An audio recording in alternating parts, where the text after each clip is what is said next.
My friends, today we're going to be looking at missions. What has been talked about regarding missions? How are they doing? What's the progress on them? Where are they going to be taking place? And what can you guys expect probably in the next year? I think 2024 we'll see a lot of this stuff we're about to talk about, but also beyond that. We got cargo hauling missions. We've got bounty hunting, engineering, mining, salvage, all kinds of stuff that they have discussed. Even a new global event. A lot of stuff they've discussed over the last year and a half-ish that we'll be going over today, and a couple extra hot takes from myself. So first up, like I said, we're going to listen to the actual missions features team. These are the people who are creating a lot of this stuff going forward. A lot of the missions we've even seen, the data heist mission, the receive consignment missions, the Crusader platform missions. They're the ones who are behind this stuff, and they've really gained a lot more speed over the last few years, which is why we're seeing an increase. And here they're going to talk a little bit about the work that they're doing and where it's going. And that way, we can sort of set the stage for the rest of this show today. What happened to dynamic mission givers? It seems the ones we have need some love, and the ones that were once on the roadmap have never been seen again. What happened to Eddie Parr? I'm not going to ask about Tessa Bannister. It'll come when it comes. But what happened to Eddie Parr? What happened to the... So the thing that happened with the mission givers is that, the team that owned mission givers went through some movement around of personnel, and so the ownership kind of fell away a little bit. But the narrative team now own mission givers, which makes a lot more sense because, I mean, they design the characters, they write their words, they build their lore, so it makes a lot of sense that they would own it. So they're also building their own designers in the narrative team. So there's actual people who design stuff and make things. So now they also have people to work on them and improve them. So there is definitely a focus on getting them up working better and maybe introducing more or improving various things about them. So yeah, they will come back and they will get better. Yeah, and you're part of the. We're in the process of we're still building out our UK office here, and there's still areas that are under construction, which is why we haven't shown you our nice comprehensive tour. We want to wait until it's all done. But a lot of the artwork has been going up in the last couple of weeks, and a lot of it is based on our great mission givers and whatnot. And so it's actually there's actually this internal sense of we walk past and like, oh gosh, remember this guy? And like, this guy was going to be cool, and oh yeah, Pacheco, she was going to be real cool. It's like there's this movement.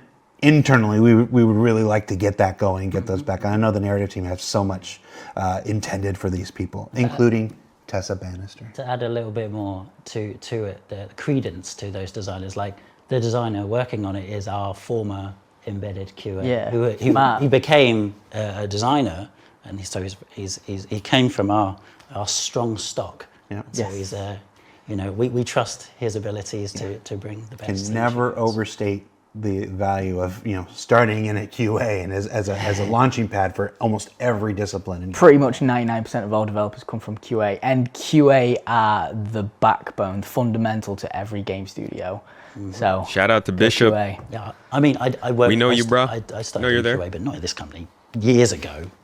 So yeah. Blizzard. Let's see. Next question. Slothstronaut. I should look at these names beforehand. Slothstronaut says, any plans you can share for missions suitable for larger groups or organizations? So the way we think about missions that would be aimed at like large groups or organizations is that Bishop, kind of have he was giving a shout out to QA, man. The more complex the objectives are, the more they're intended for larger groups. Right now, a lot of our missions are quite simple on their combination of objectives, or the number of objectives you have to do at the same time. Obviously, something like Siege of Orison is a good example of something with multiple things, and the intention there is multiple players play together. However, outside of dynamic events, we want to make sure that we have content that is suitable to divvy up to a crew of players and whatnot.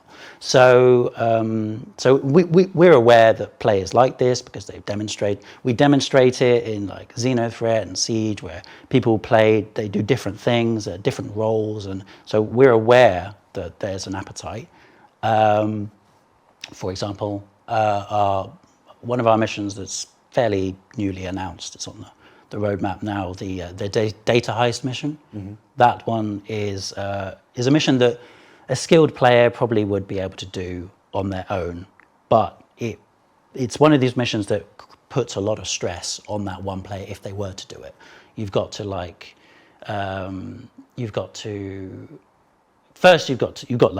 enemies that you're going to be contending with in the UGFs. On top of that, you're basically uploading data to a handler, like an offsite hacker. And to do that, you... okay, so this is actually... I don't know if you guys have tried this mission, but it is in the game. It can be really fun because it uses a type of gameplay in Star Citizen we haven't really had, which is essentially just unlimited enemies. It's like the old modes from some of the arena shooters we loved from the 2000s when they would just do constant waves of enemies, and you could do that in other types of games. But in Star Citizen, there really wasn't that chance. So you couldn't have hey, let's get together in a group of 6 people and get good FPS gameplay for everyone. Usually when you do that, you'd show up at a bunker, get like 15 enemies, everybody shoots 2 people, and you leave. And these new missions have been a lot better, I think, in terms of FPS, but still not quite up to the standard we're hoping for. I want to go back into the conversation about mission givers. They didn't really touch too much on that. That's one point we're not really going to talk about too much today, but mission givers are an important part of this game that people are looking for that more narrative, personal feeling rather than just getting a job from a job board. So here they're going to talk a little bit about what kind of stuff they could do for that when it comes to more lawful gameplay, how mission givers will be tuning into that. Has a question that's actually near and dear to my heart. I've given Dave Haddock some crap for this in the past. It was discussed a couple years ago on video about how all the mission givers, this was me, he's talking about me because I called him out on it. All the mission givers in the universe are mostly all criminals and scumbags, or at least very morally gray. That still seems to be the case. What are the plans for giving non-criminals some mission givers that don't make them want to take a long, hot shower after? What can I say? Can't remember. Dave Haddock is shady AF. That's all I can say. No, it's just how it ended up. It's just when we talked about. It's really the same answer we talked about on the video a couple years ago. It's just it was, we had all the legal things. Tessa was still in the universe at the time. It's like, well, we wanted to start putting in some of that morally gray. So those became the focus. Those became the first things. And then, as you already answered earlier in the day, the mission giver team kind of got rearranged and stuff, and that lost some priority. And now that it's back with narrative, that's sort of picking up steam again. It's also really dependent on the character team and really dependent on the animation team, because the mission giver requires way more animation work than any other NPC. Team, because they have a unique location. Exactly. So it's just a lot of things that you have to come together to do them and stuff like this. But there's a list. The best I can offer is that there's a list internally. I've seen it. There are more mission givers that aren't scumbags and that aren't just aren't Clovis, Darneely, and stuff like that. No, there's I mean, they're not in the game yet. But exactly. But there's some from Crusader who I think they're like. I'm pretty sure they're supposed to be like security. Yep. You've got them there. Their name. Yeah. Unless you don't want to read it out. But Batista, call me a name. Batista and Gibbs. And Gibbs. Batista. There we go. I remember the Batista. But all right. There is a freaking memory. Let's dive back into the history books real quick. Star Citizen history books. God, that's got to be like 3.12 or something. You guys remember the Ballad of the Mission Givers? So these people. They had plans. Here we go. Devin Bautista and Lisa Gibbs. Yeah, these two were supposed to be on Crusader. So this is your list of mission givers. These are, like I said, these are the serious people who will give you more narrative-based missions. If you ever have taken on the Arlington Gang mission, that is one that comes from this guy right here. Miles Eckhart. Might recognize his smug little face. But there are a lot of other people in the game. You'd be surprised, right? People say there's nothing in this game. Clovis is in the game, Constantine's in the game, Wallace Klim is in the game, Tisha Pacheco is in the game, Eddie Parr is in the game, but he doesn't do anything, and Ruto is in the game.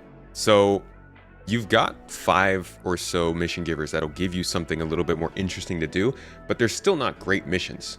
And that's mainly because these people weren't in the place to make the missions yet. So I think now that we are starting to see this team come together, reputation's coming back around, and server meshing and AI are starting to get some work to hopefully make the game work a little bit better,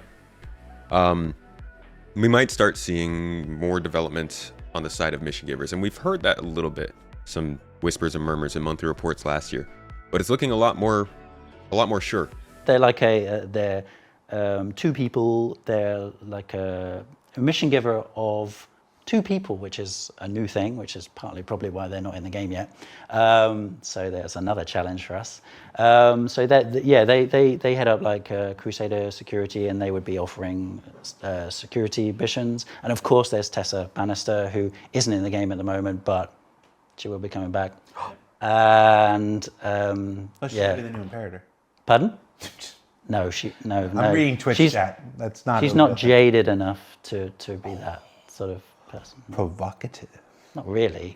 More provocative. No, but no. Let's wrap this question up by saying there are a number of mission givers. Yes. They've already had their PCAP recorded. They've already had their voiceovers done years ago. It's just waiting for that confluence of AI, of character art, of animation, of location, all that stuff that comes together that has to pull one, and they're all just on.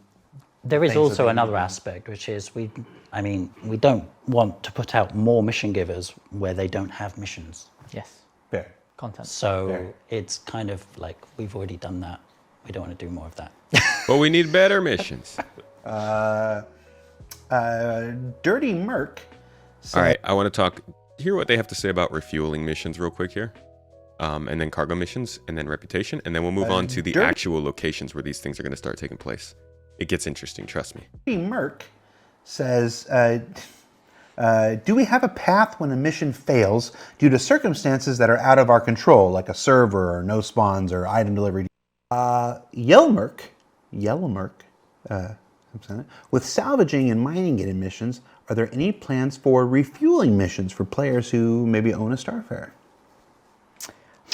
Oh, right. Yeah, that was on mine.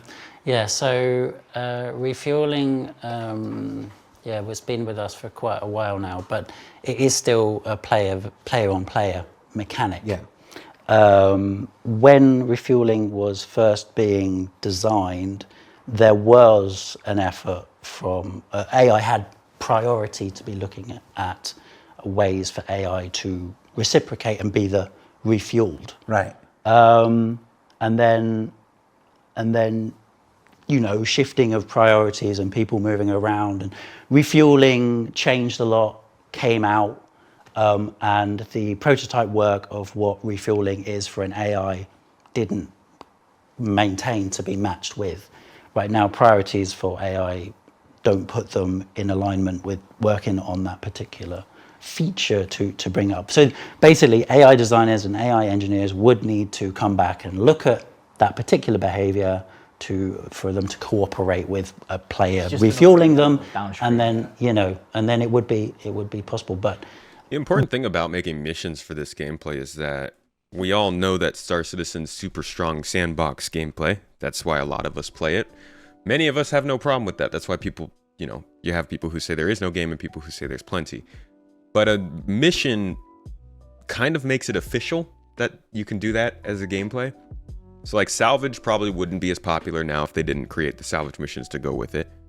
Bounty hunting, definitely wouldn't be as popular if they didn't have missions you could take to just go and run bounties. Same's true with cargo. Or passenger transport's a really good one.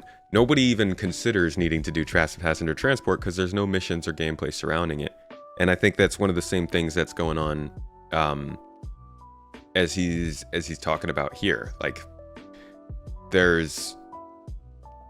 if nobody is doing the stuff that you want to be done,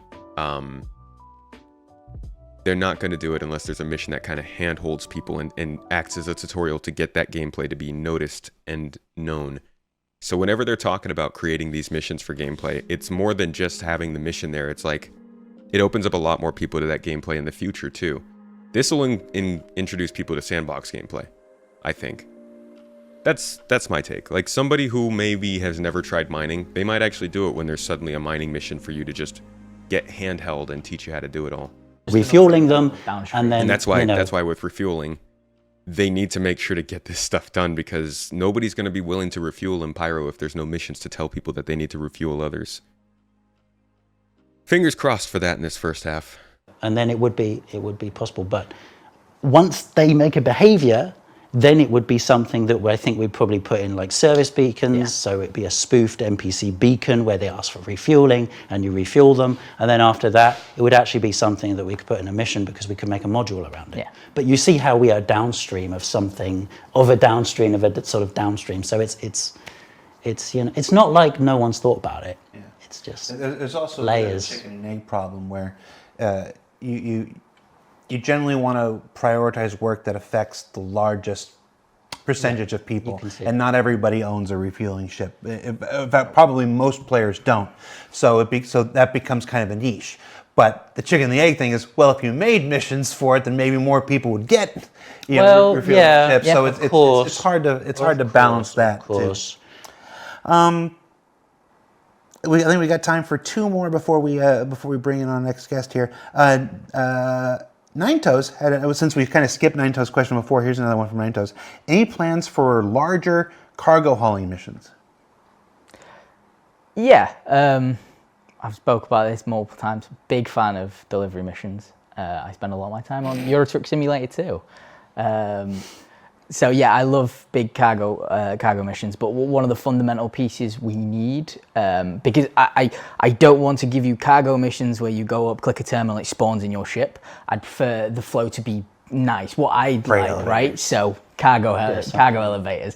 I want you to have to move the boxes, or in the future, pay someone to move the boxes for you. And I want that to feel like you are a delivery man who's loading your truck full of goods, going from A to B, maybe getting pirated, getting there. You don't always have to be pirated. Don't always. Maybe. It's maybe. You know. That's just an example, Reddit. Yeah. And then taking your boxes to the drop off. Yeah. But I want a full, proper mission flow that makes you feel like a delivery man. Yeah. Yeah. And for those who follow the public roadmap, not the release view, the other one, progress view. You'll see that freight elevators are in development, whatever. I've seen some internal reviews and stuff. The elevator opens up and there's a whole bunch of crap, and it's like, I got to get this into my ship, and and they're all prototyping different ways of moving the things, either by the hand tractor beam or by carts and stuff like this. So it's all being worked out when it's farther along, and we're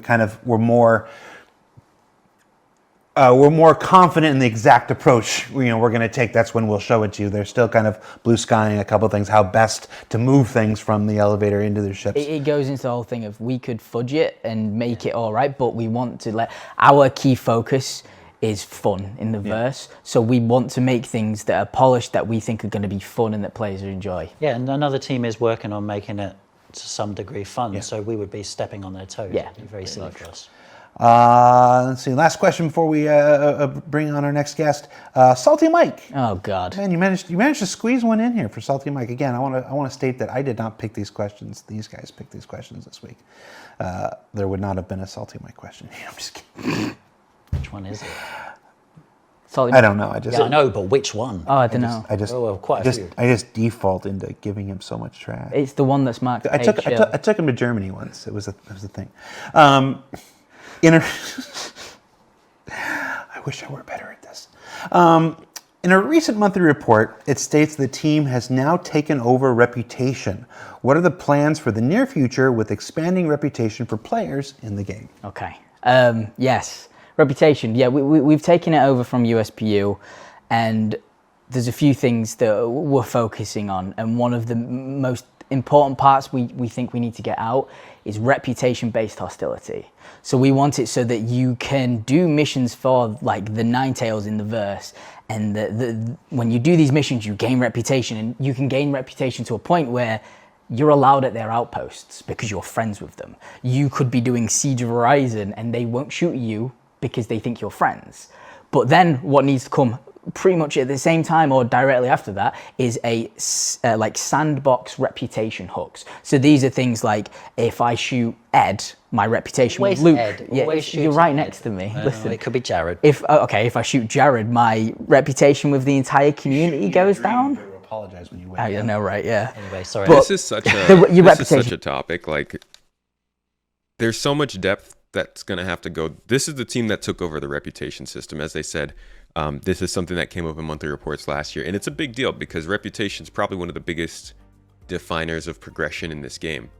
You got reputation, and then you've got things like resource management that are meant to put a check on players who are moving rather quickly or maybe want to do things that are a little bit too out of the ordinary for one person to be doing. Not to say you can't do it, you're not going to get locked out, but if you pursued mercenary work for 6 months and you were making 150K an hour doing that, you're not going to be able to just switch over to mining and make 150K. You're basically starting over in the sense that the skills that you need are obviously a little bit different, but also the reputation, the people you're talking to, and the contacts you have would be vastly downgraded.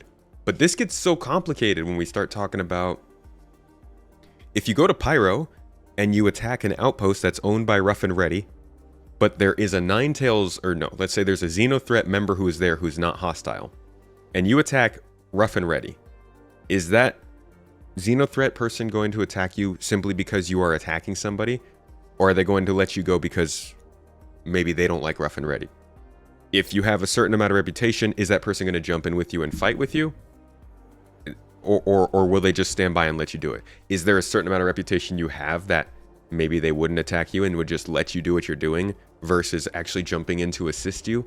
Imagine how many different little variables for every faction.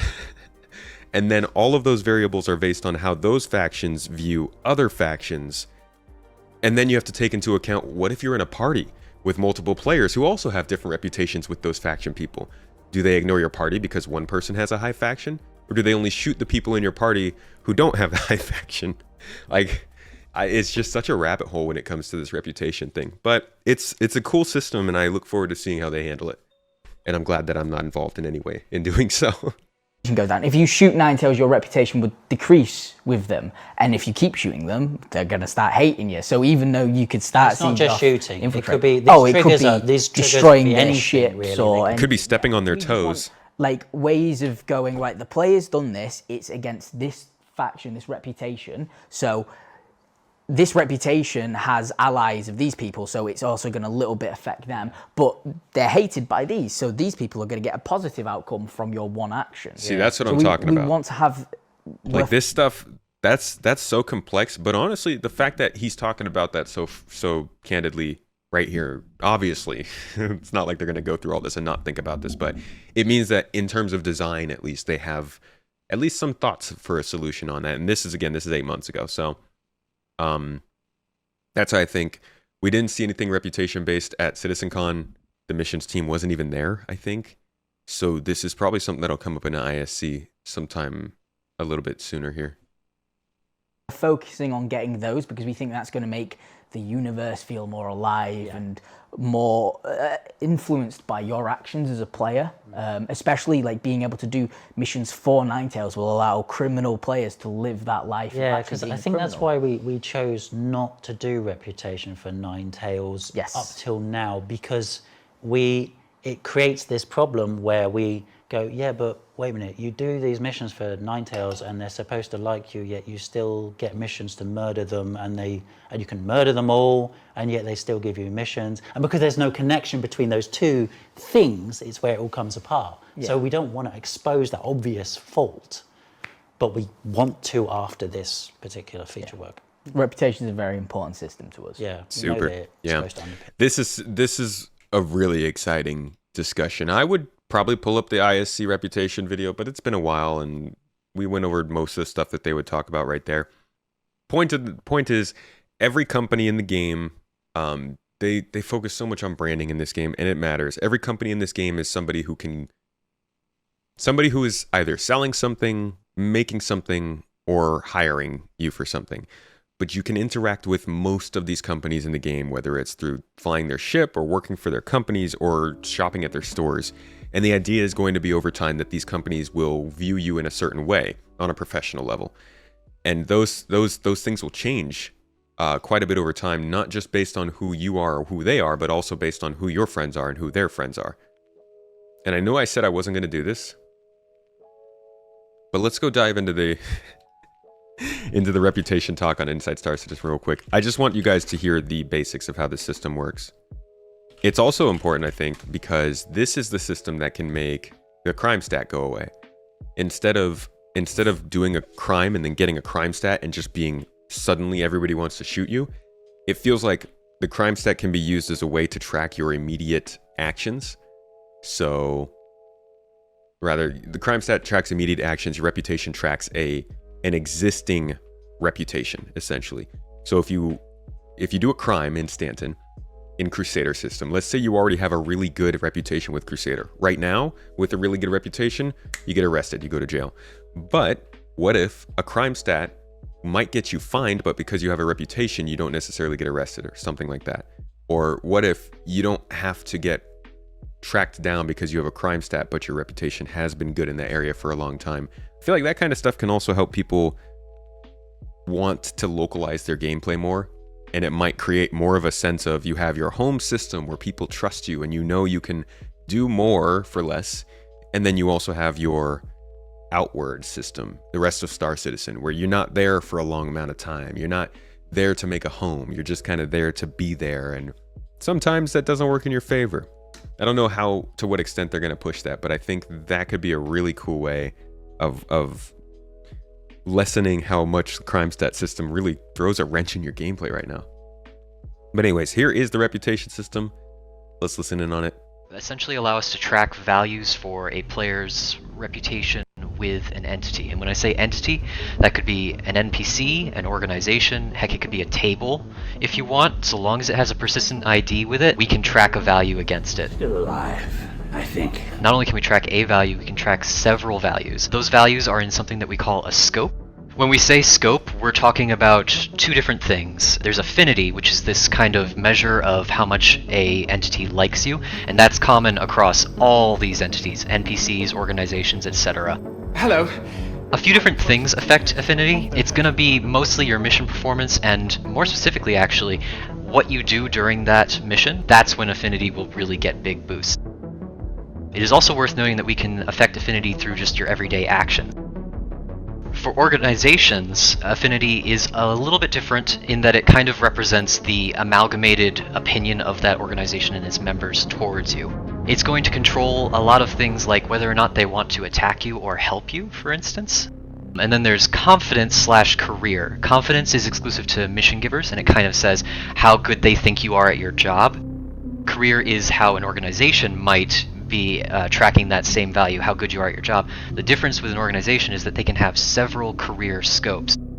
So a security company like Crusader Security might have a bounty scope, but they also might have a defense scope or a jailer scope or any number of these career scopes that we want to track your different levels of career proficiency with different kinds of gameplay. So this was 2 years ago now, I think 2 years ago.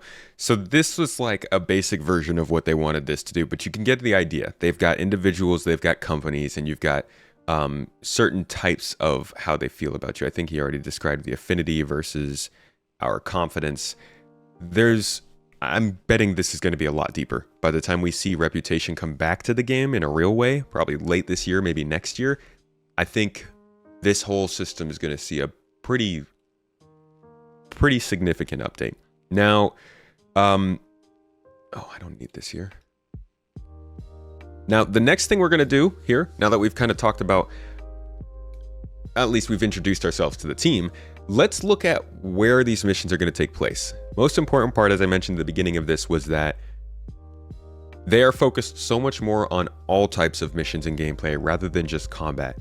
So diving into this is our first look at the new underground facilities, which then turn into distribution centers, and we'll check on that. But for now, let's take a look at the underground facilities they have planned here. Just a quick, I'm going to kind of jump through this video just to give you a look at what these look like just from the first level of development, and then we're going to look more into what's actually going to happen in these locations. We're building a playground where every aspect of Star Citizen gameplay can occur. Thank you. Nailed it. Hello, me again. Keep in mind, like, that's really important too. When he says every style of gameplay, when they show these missions coming up, they're going to show combat, but just keep in mind there's a lot more stuff they can do here. Second time, but third time for this. Giving you a bit of an update on the underground facilities. So the first time you saw them was at CitizenCon last year. Ian was going through all the concept art. Then last time and first time you saw me, I was going through the planning and all those riveting Excel sheets. This time I'm showing you where we're at, currently in production. We're midway through White Box, and this for us is a good phase for locking down where we're at and where we want to go. It shows us that we can play the spaces, and you'll see that they are quite big, but our intention is to fill them, and missions that we could have kind of go along the lines of, yes, you've got your delivery missions, but also maybe you're seeking out and protecting a VIP, maybe you're assassinating a VIP, maybe you're doing a bit of a heist, maybe you're just mining or resource collection. Basically anything that exists currently in the Star Citizen universe and what's to come will also be in here. So it's like a gameplay center. It's like it's the Star Citizen arcade. Try and keep that in mind when we're playing through the spaces. But aside from that, yes, everything is work in progress, so things will change. Just want to get that disclaimer out there now. But I hope you enjoy. All right. Yeah, let's take a look at what these look like. Raheem Baines said in chat, I wonder if these facilities could serve as a de facto org base. If players have good enough reputation with the AI faction controlling the facility, they could have less restricted access. My friend, why don't we just kill all the AI and take over the place for ourselves? Not to be too violent, but I would just take this from the NPCs and then see how long we can hold a distribution center for. That sounds like enough fun for me. At least, until we have to pay attention to that and not just kill people. Before it needs to, and I'm going to take you in. Now, please ignore my flying skills. They're not the best. Colt, appreciate the sub. Thank you so much for getting that sub raffle started over on Twitch. ! Join, it's folks. Quite a large structure on the surface of a planet. There are hangars here. You can land on landing pads. We're thinking about how, the function of the place. So, as you can see, it's quite a formidable structure. Hangars on either side, landing pads, so you can move your cargo back and forth. But for us, we're going to just land, hopefully, on the top. Oh my god, I am really butchering this flight. Whoa, there we go.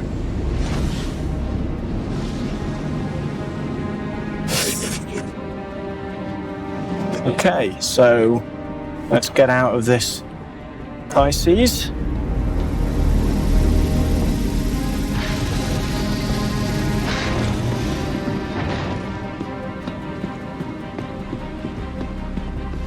Now, as we go in, like I said before, there's lots of work in progress stuff. There's going to be things clipping in and out. Try to look past that and to what it is we're actually showing. It is still work in progress at the end of the day. So let's jump forward inside so you can see a little bit more about what's going on here. So this, when you first turn up to the UGF and your rep is, rock bottom, you're going to come here first. And this is kind of the introduction to whatever company owns the UGF.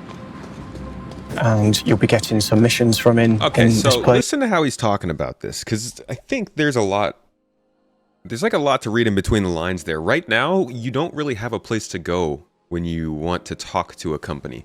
Everything's on the mobiGlas. And the way that he's talking here does make it sound like you're going to be... And maybe he's approaching this from the sense that you're going to see a mission giver.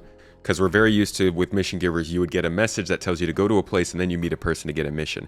That whole flow could be rolled into the actual method of getting missions too. Where instead of you're accepting the mission on the mobiGlas and being good, maybe there will be some missions that require you to come to these places. and you just can't see them or accept them any other way. Not necessarily full-on mission giver narrative kind of thing, but something that is a little more applied. Because if you think about, really, we've been working for Crusader, ArcCorp, Microtech, and Hurston. Some Blackjack Security in there, some Shubin, a couple of small factions, but none that have like these massive headquarters that you'd have to go see. And I think they showed off Grey Cat. They've shown off Shubin. I think Kovalix. So like this feels like a really big push that they're doing to almost transform the way that people coalesce around these locations. I don't think UGFs are going to be the ground locations we're all going to anymore. It's going to be these, which I guess are kind of taking place at UGFs, but not really.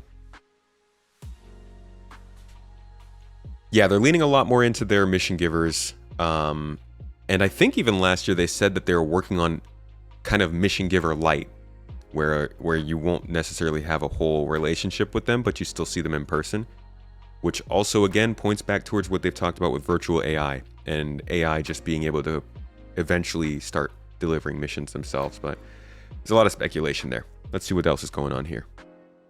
Owns the UGF, and you'll be getting some missions from in this place, but you can see it's quite going for that brutalist structure, but having all this glass kind of makes it so you can kind of let the outside in a way. And you can see by looking out these windows, we can kind of take a look at kind of, again, the expanse of the structure. And I think in the background over here, that is another UGF. So like I said, it's quite a big thing on the surface of the planet, which is awesome. So in here, this is not just a through space. We're going to have some offices on the back. And all of these, there's going to be some alternate routes that you can take, but we're building up all these spaces like it's a living, breathing area. Definitely more corporate focused on this top level.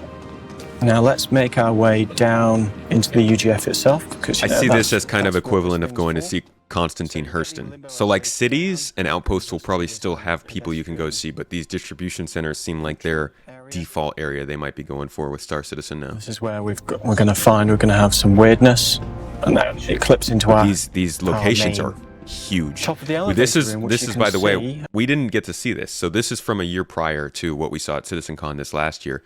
Now, at CitizenCon this last year, we got to see a little bit about how large these are on the outside, but this demo shows us more of the inside here and really what they have planned in terms of scale down here. And remember, not all combat. This cargo stuff is actually cargo related. Over there, which is lovely. Let's just make our way through. So this is the top elevator room. Again, there's kind of access to the outside, there's access to side rooms and other rooms from here. But essentially, this is where you're going to be in order to get downstairs. You have to come to a room like this. I'm just going to kind of walk you through it and go to our cargo office. But lots to do, lots of people milling about, lots of space to, to do things. So in we go. So this is our version of our cargo office.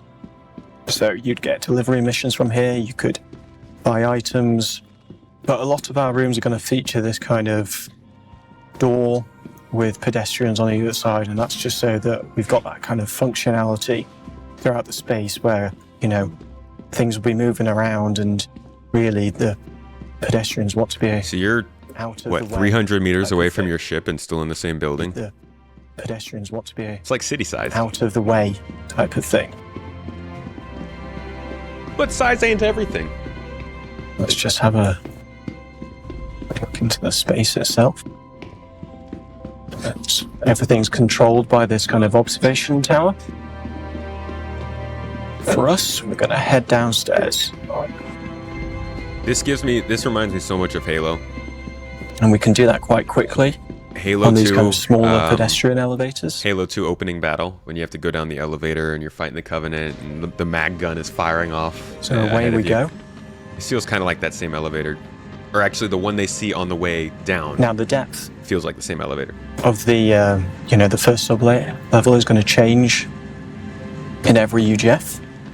No, that's going to be procedurally generated, a lot like the rooms as well. See, now with this, they could just make this whole underground area a server with server meshing, right? Suddenly, you have enough gameplay to keep you down here for an hour and you forget that you're playing a space sim. It's really cool to see these areas and then think about how that might work with the way that they're handling their architecture. Oh, and the elevator. It's not a hangar. Moving back up. Now you could take the cargo elevator down. That's fine, but that. See, now this is the elevator I was talking about. This one just gives me so much Halo memories. I love it. It's going to be fully automated, whereas these pedestrian elevators are going to be more independent, and faster as well. So you can see that disappearing up to the top. So this is our bottom of the elevator room. So again, nice big space, very functional. There's going to be, things loaded on and off. And then this gives us kind of access to the rooms, or the wings on either side, I should say. So as we release more content for this, you're going to get more expansive wings, different themes. All right, moving forward, you can see more of this isn't just large spaces and big chambers, it's also maintenance paths, hatches, and places for engineering kind of gameplay.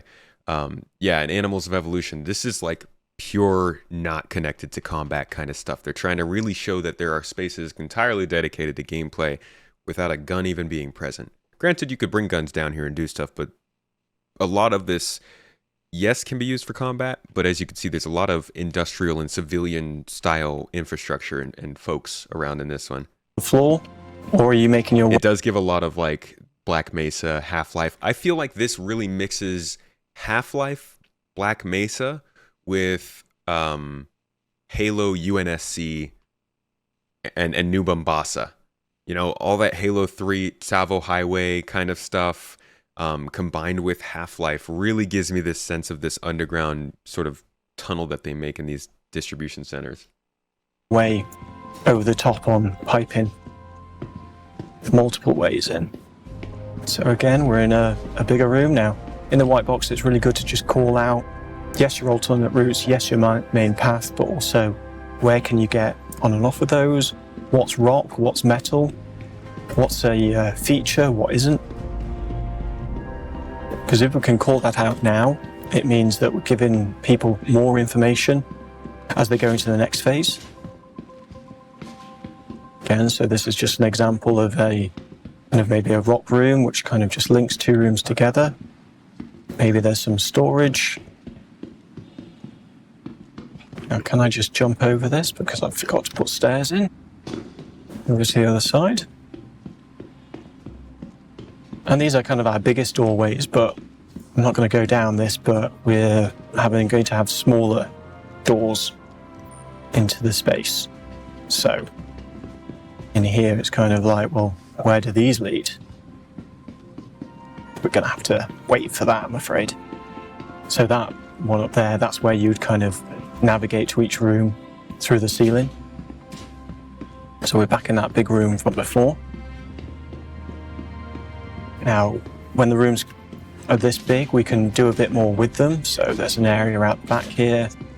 There's, rooms and maybe even some control points. So what if this bridge, I know it's a little blurred over this chasm. Dude, imagine. What if you could retract that Imagine having just an actual org invasion in one of these places, and you just got a bunch of people pushing up on this side, and you got your folks on this side pushing this bridge, and this is the choke point, and it's just a battle over trying to get through this. I know that's you probably have to stage something like that. Maybe it'll happen naturally, but those kind of large-scale battles in these weird places are things I never really got to do when I played arena-style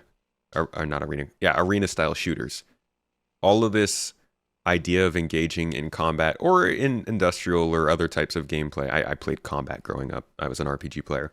But all these ideas of engaging in different types of gameplay in places I never thought about before because they weren't part of a pre-made map gets me so excited. I know it's a little blurred over this chasm. What if you could retract that back and forth?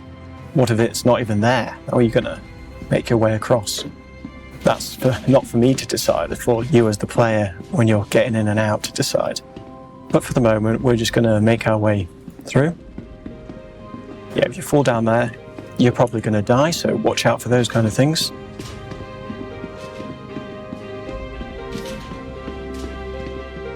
But there are still, hopefully you can find your way on these main routes.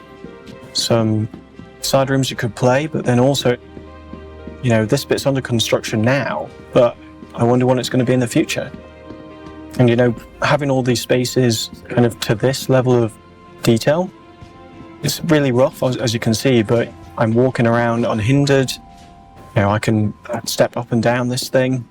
I can see where kind of a building might be, or where we could have mission spawners, or maybe that's where you need to get to.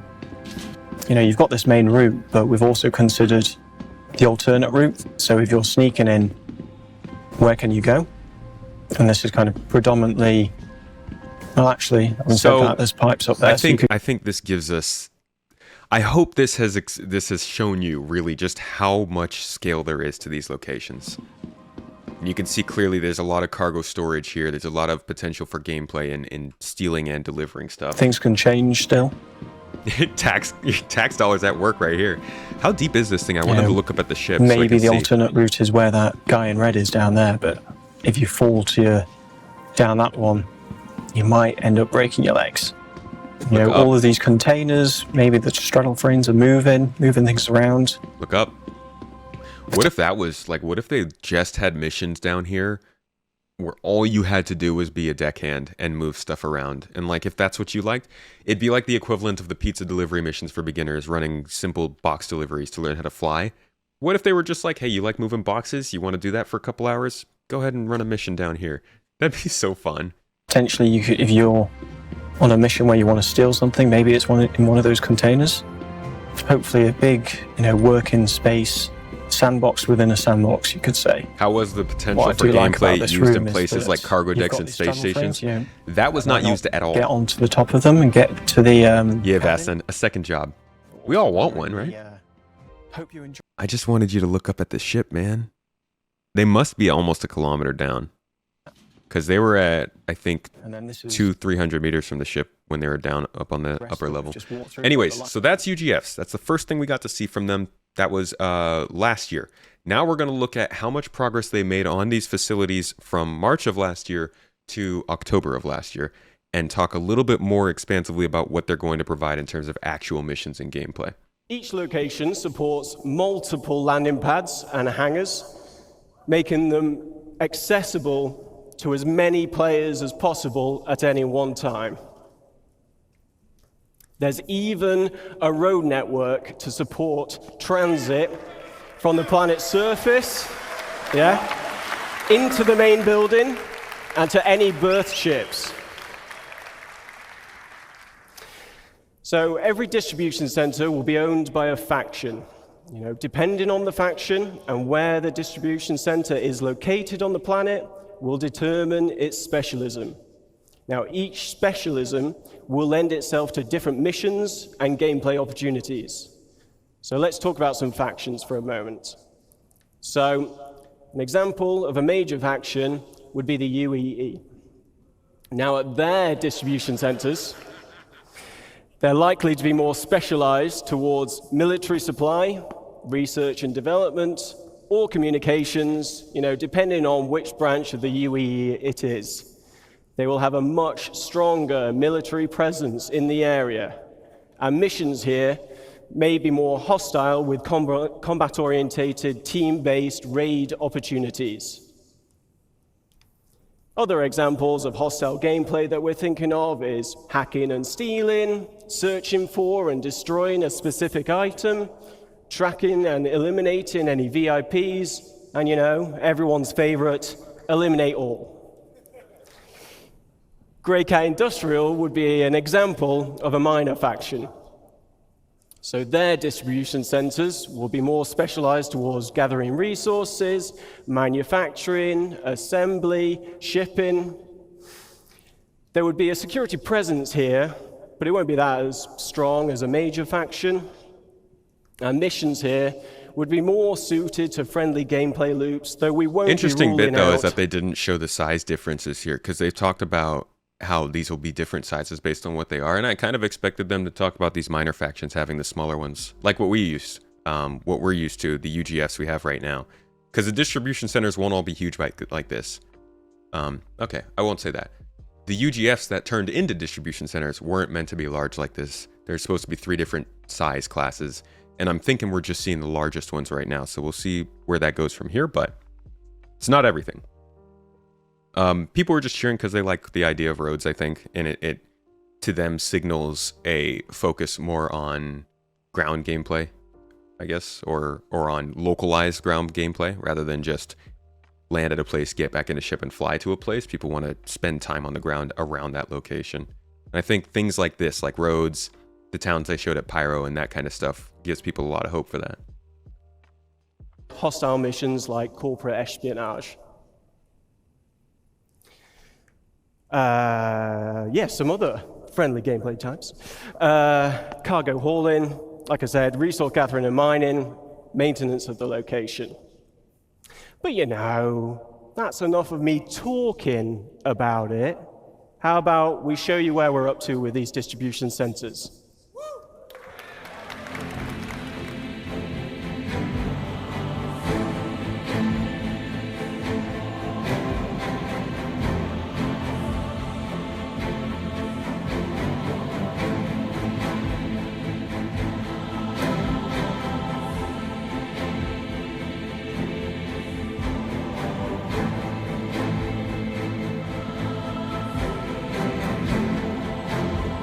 So we just saw the white box in the last video. This would be the gray box.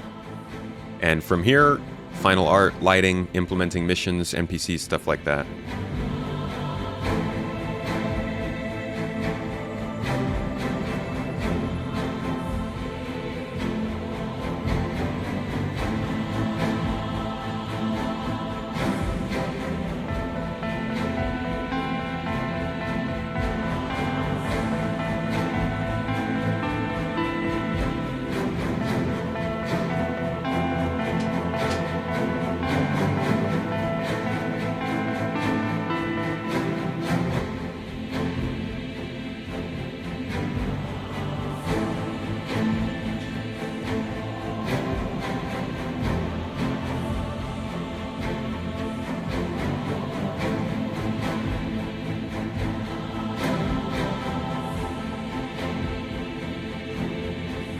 Yay, driving on roads.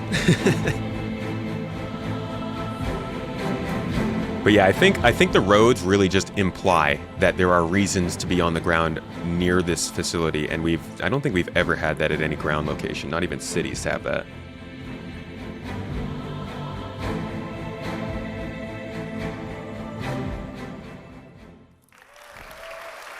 Thank you.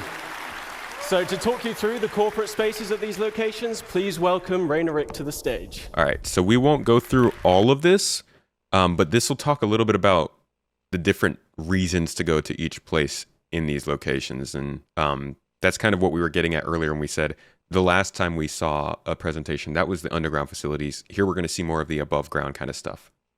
Sure. Inside, you'll be able to explore the corporate office space and interact with the administrative personnel. Accessible via the lifts in the hangars and also the industrial sections we saw earlier. In addition, we've added also landing pads in front of the lobby, specifically designed for smaller ships and ideal for short stays like pickup or delivery missions. And we can't ignore the fantastic views we have from these platforms, a reminder of the vastness of these facilities. Now, let's step inside the lobby. You'll find the atrium, which is a central point of the administrative area, providing access to various locations of the corporate space. Within this space, you'll find the reception desk, and as a newcomer, you'll be expected to report here first. So here you can hand over your deliveries or pick up packages and earn reputation points with that faction. So also expect to see corporate ownership reflected through branding, color schemes, and product placement throughout the corporate hub. And with the use of overlays, we'll be able to swap these out depending on the ownership. And here's an example with Grey Cat showcasing their vehicles and some shiny armor. And back on the topic of reputation, as it grows, you can expect to gain access to the executive office spaces. From here, you'll meet with unique quest givers, and depending on your reputation level, you'll receive various mission types, either friendly or hostile. And finally, the distribution centers were designed as an evolving location. We've built this with future expansion in mind. And in the back of the lobby, for example, doorways could eventually lead to additional office space. So, enough talk. Just before I show our progress so far, I want to give a big thank you to the Montreal team for their work on the administration area. Thank you. Yeah, I'm guessing these administrative areas are going to be the missions we'd get from somebody like, what's his name? Constantine Hurston. Like the fancier people, less of the Wallace Klims or the what's that guy's name? Clovis Darneles. So just to keep that in mind, let's take a look.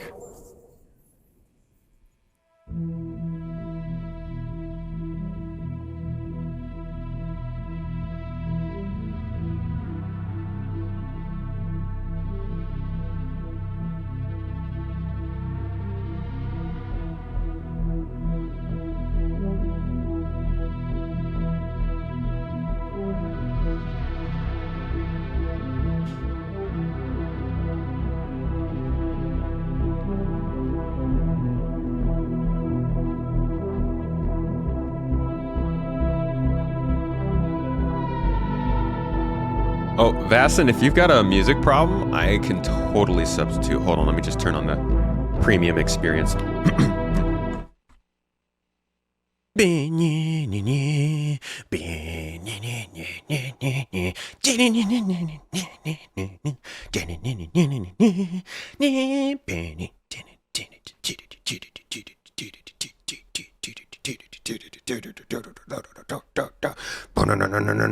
It's so intense. Like, he's infiltrating. This isn't even, he's not visiting. He's coming here to kill everybody. Okay, okay, I'm done.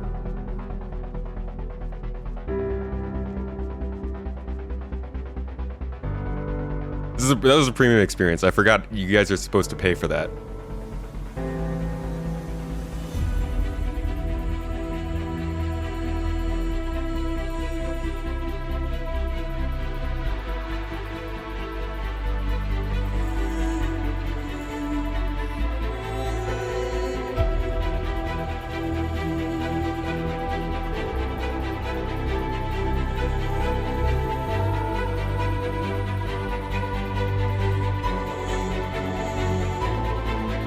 Just for funsies. Let's just drop a bomb. And he's like, yes. Yes. Corporate destruction. All right, so that's our administrative areas. Let's check out, I guess, really we dive right into it from here. So up until now, we've been talking mainly about what locations we're going to have missions in. I mean, we looked at the team, but these distribution centers, I wanted to definitely make. Hey, you rock. There's actually one more video that I realized I did not pull up. That would also be important, I think, for helping to describe how missions are going to happen. Because we know we have outposts. We know we've got cities. We know we've got distribution centers now. But you know what we haven't really looked at is space stations. So I want to take you guys on a little journey of how space stations are getting designed to incorporate missions as well. I wasn't planning on really talking about Pyro at all today, because I think that we can focus on Pyro this year, or we can focus on Stanton this year and still get all of the goods. But these outposts will represent places we'll do missions in the future, so let's take a quick look at what outposts, and then we'll look at what space stations will provide for mission centers as well.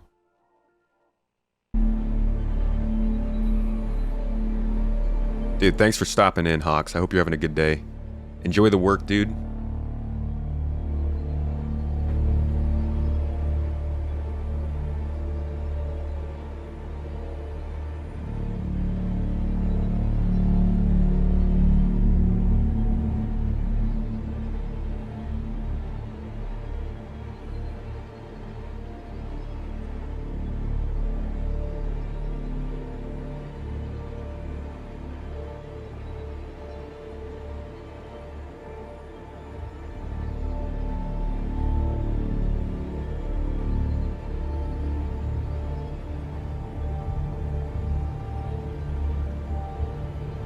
I believe this work comes from Montreal and the EU Sandbox team.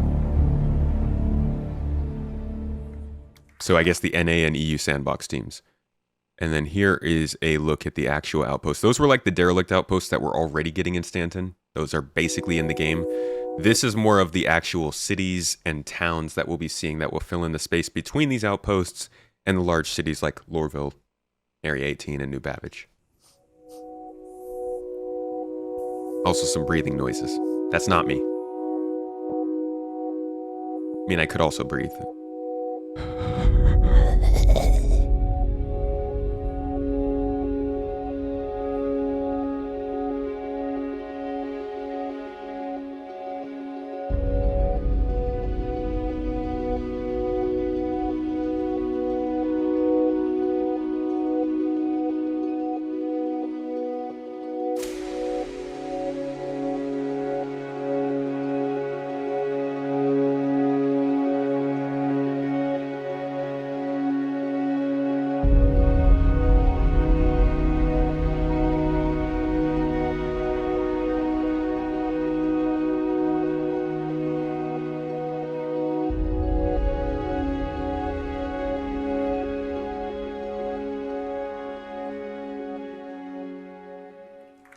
Cool. All right.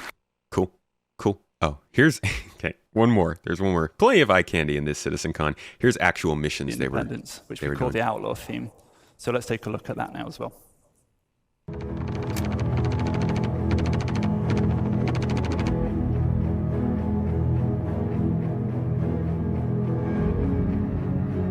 As you can see, very combat focused. I think a lot of stuff in Pyro will be, but there will be plenty of resource exploitation opportunities as well, which probably will be what drives the combat.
Uh-oh.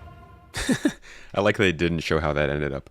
Okay, so I just wanted to give you a quick look at some of those ground locations, but really what we came here for are the space stations. These are... here we go. These are locations that are being done in a way that Star Citizen has not had before. We had derelict space stations on the roadmap back in 2019, I think, maybe 2018. They did have plans for this stuff. But I think they quickly realized that there was just no point in doing that so early when they didn't have things to put there, and also kind of the capacity to handle all the load of those locations in Stanton. So now that Pyro's coming online, server meshing is actually making some progress, and they're thinking about doing expansions of scale. They are now introducing derelict space stations and more outlaw-flavored space stations rather than just the normal rest and relax we have. And while none of these will be in Stanton for certain, I do think we'll have some derelict space stations, and they will probably try and make Grimhex or any other pirate-based location reflect more of this kind of stuff. So let's take a look at what they're going to have here. So, what are Pyro Rest stations? Well, these are stations reinvented. These have new themes, archetypes, and gameplay to support new and interesting experiences. Aside from the social aspects, there is gameplay and exploration on the location. I've hoped you had a chance to play the demo over the past couple of days. I know I've spoken to a few of you. It's pretty good, right? Yeah? It was a sneak peek of our current progress. Let's kick off with an overview of the Pyro system. For the Pyro system release, we plan on 6 planets and 26 stations. Okay, so this is just for Pyro, so we'll jump ahead a little bit here. Give you a look at the stations themselves. Again, this part in particular is more pirate focused, or Pyro focused. What I'm trying to show here is the differences that they are trying to create in these locations to draw distinctions that'll make missions make more sense. Space Marine, thank you for the sub. Appreciate you. As you can imagine, investigation missions, loot missions, exploration missions will be very popular for something like a derelict space station. While we all talk about wanting to explore a planet or something, there's plenty of space stations out here that haven't been touched in decades that they could send players to find random items to. And those items can respawn.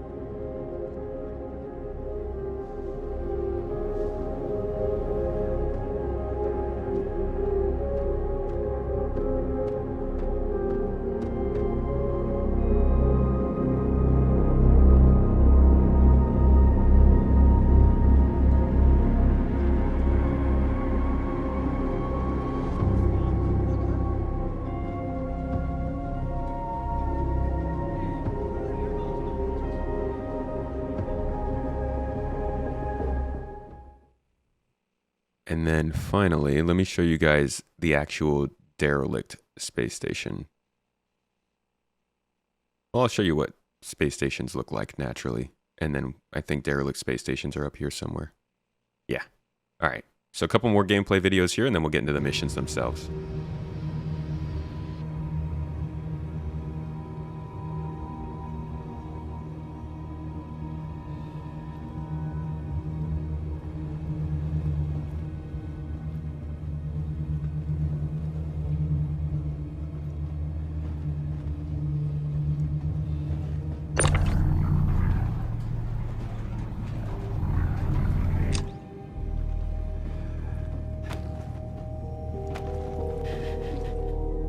Sounds. Thank you for the sub, Tuzball. Tuzball, appreciate you for 2 months now. Ringing in 2024.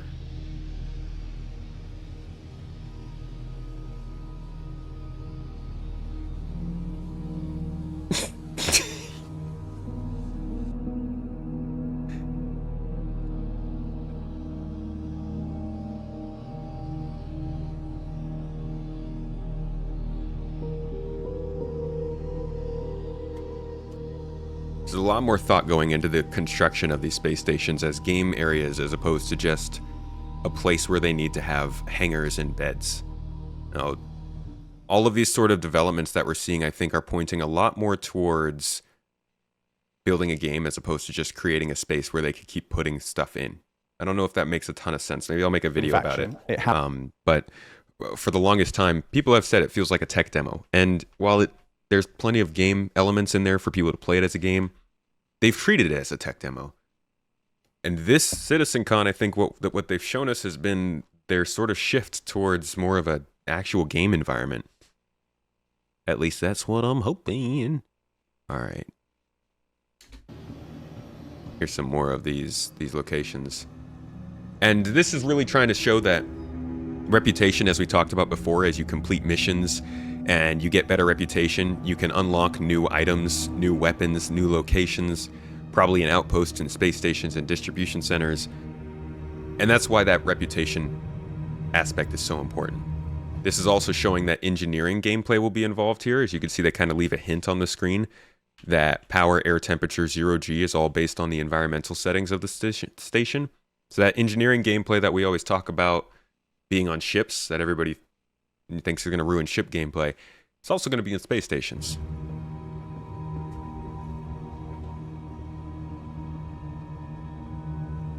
Yeah, new gameplay. You can do repairs. You could probably shut things down on purpose. You can eat slugs from the HVAC vent. Can we assume all stations will have gameplay? I don't think all stations will have gameplay, but I think they will all have much more going on than what we have right now. All right, and then there's the derelict. These are the most interesting thing, in my opinion. Again, like I said, this is something that was on the roadmap years ago, but they were never really able to implement because of, I guess, the effort it takes, the artists needed, the load it might have on the game. But now they're starting to introduce it, and it sounds like a good place for missions to run. Non-social location theme. Let's have a quick look at the current abandoned area on Checkmate.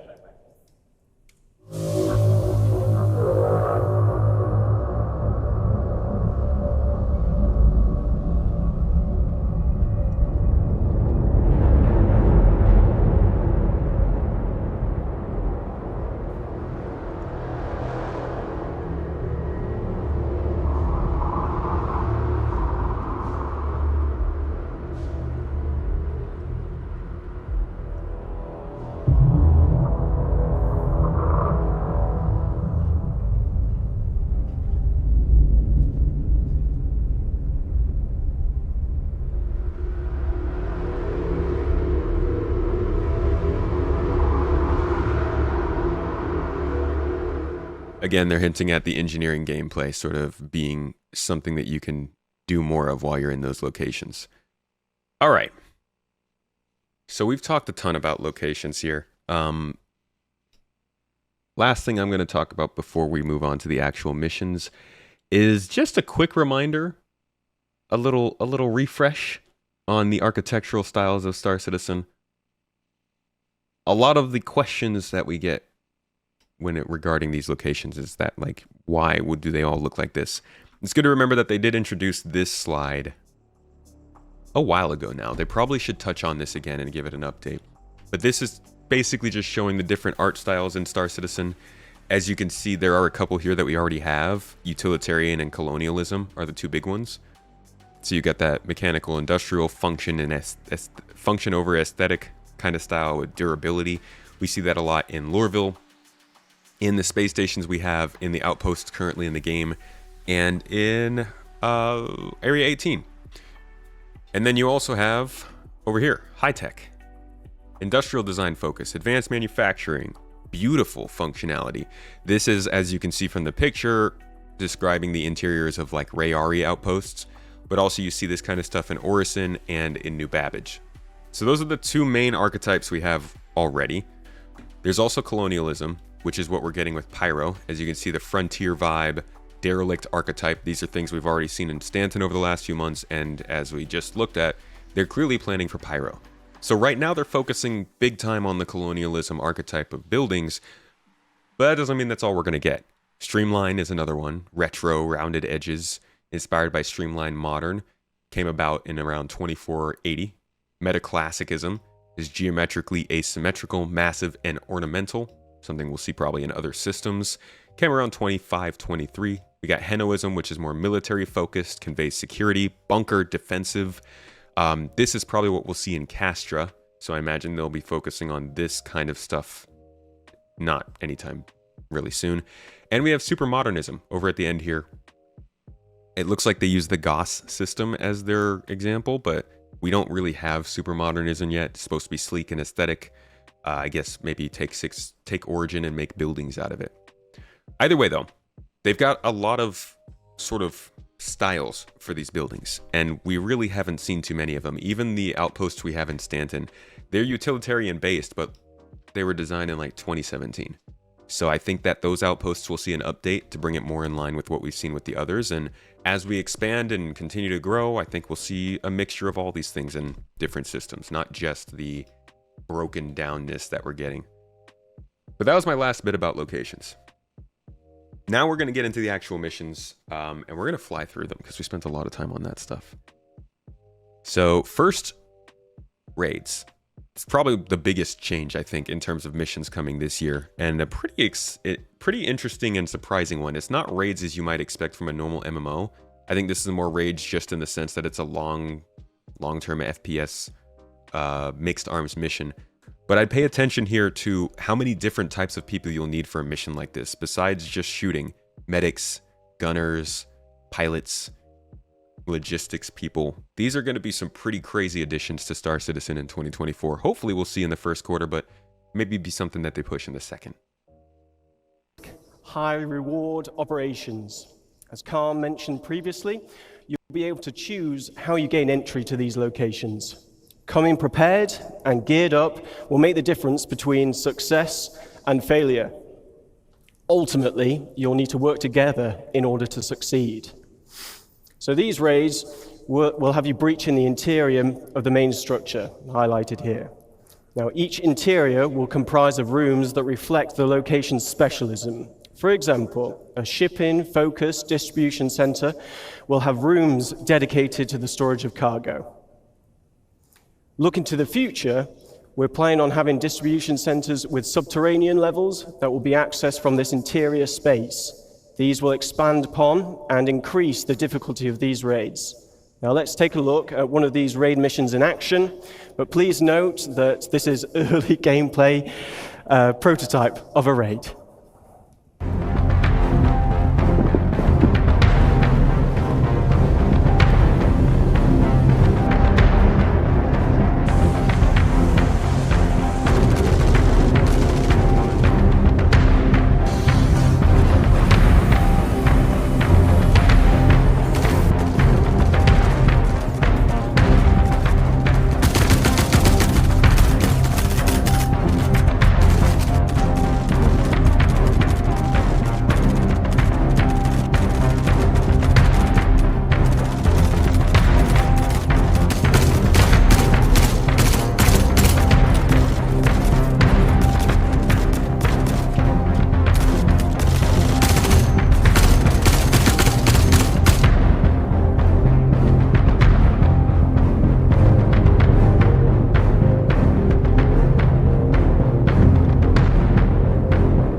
Telling me that Cutlass didn't just blow up? Thank you. So yeah, these raids are going to be pretty cool, especially because of this stuff. They're building in more than just go there, shoot, and take stuff. It's kind of platforming and things too. Physically interacting with the environment around you changes the puzzles for everybody.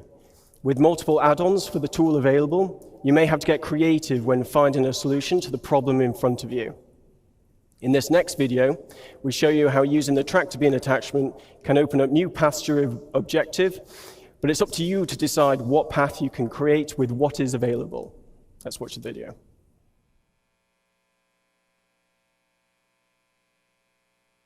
Oh, oh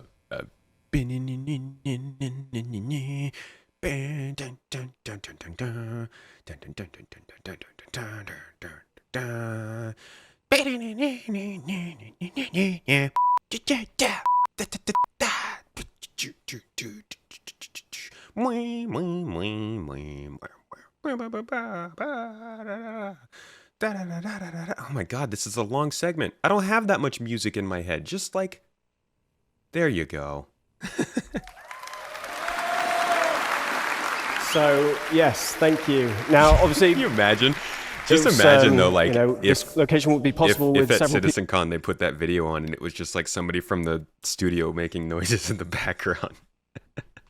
All right, so we got some looks at where things are going in terms of like the big locations. Obviously, raids are going to be a big part of that with distribution centers. Now we'll take a look at one of the biggest and oldest industrial loops in the game that still has not received an update and see what kind of plans they have for cargo hauling and trading in Star Citizen, finally. Hopefully coming up in this year.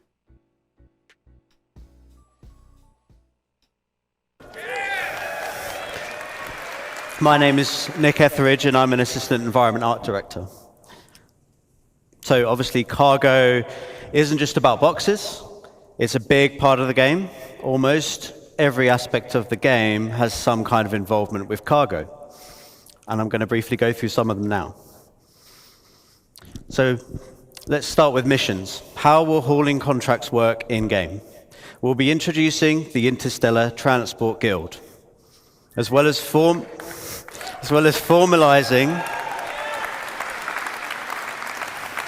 some of the main hauling and cargo companies that you'll be working with. As you do more hauling contracts, you will build up your reputation and relationship with the guild. This will lead you to gaining more lucrative contracts for specialized cargo and destinations, such as different forms of hazardous cargo, perishable cargo, riskier routes, and more. So what do I mean by hazardous and perishable? Well, as you know, there's lots of commodities in the game, and different commodities have different properties. As you know, with events like Xenothreat, we have some special cargo types with different attributes, such as time-sensitive cargo or quantum-sensitive cargo. But those were a small selection for the event, and they were the two-handed carryable types anyway. We'll be expanding those types, plus lots more types, to the wider game and to these hauling contracts. So how does this affect gameplay? It will affect the choices you make when you are handling, storing, and traveling with the cargo. For example, with size and weight. Is it carryable? Do you need a tractor beam? What type of tractor beam do you need? Is it a handheld one or a ship tractor beam? Some containers can only be moved with ship tractor beams, for example. With health, has the container got good integrity? Is it holding fragile goods? Do you need to handle it with care? You can't just throw all containers about. For temperature control, do you need to ensure the container is powered so it can keep the contents cool? Okay. Or do you need to get to your destination? I think what they're showing here is kind of important. This right here, you can kind of see, if you look at the other ones, you see one here.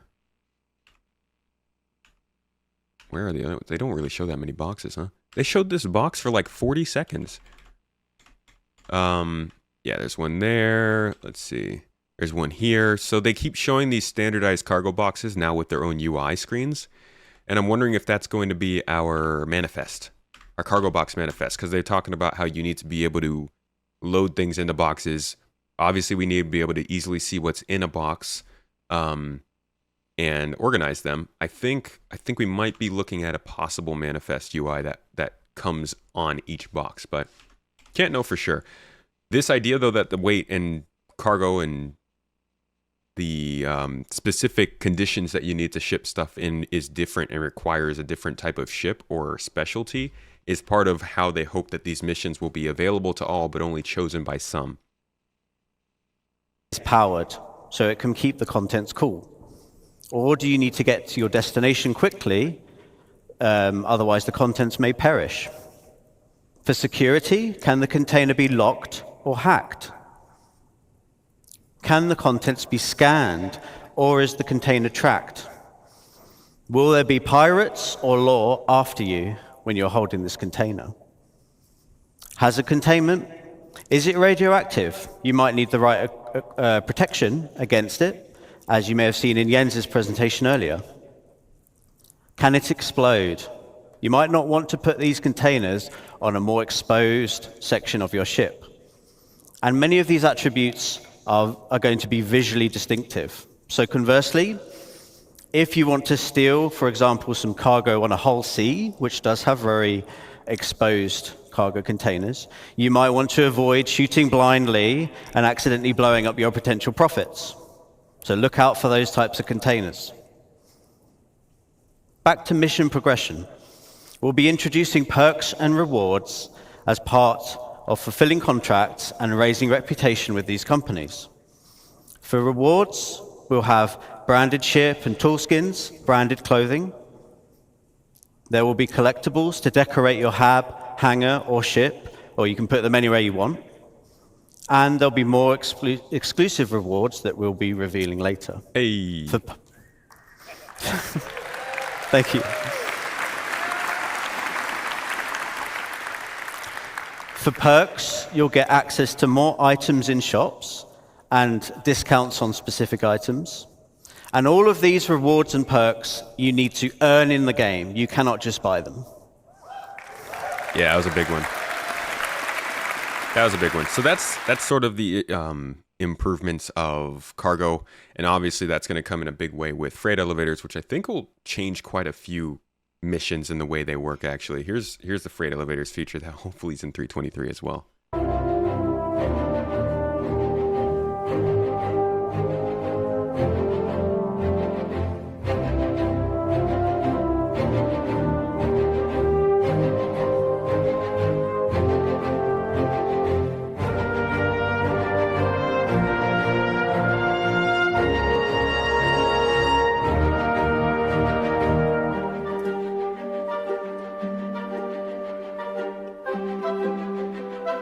For any who's wondering or hasn't heard, this is going to be what replaces the idea of just pressing a button and getting boxes in your ship.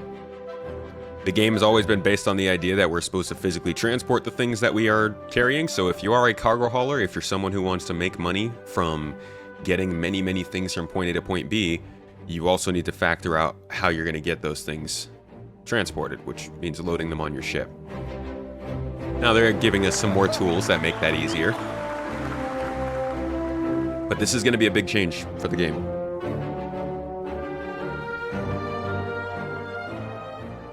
Cargo snapping. Sounds like it's difficult to do. No. Oh yeah, and then we won't have to fly to moons to get our vehicles anymore, which is, as you can hear, the people love it. Catch you later, Nahore.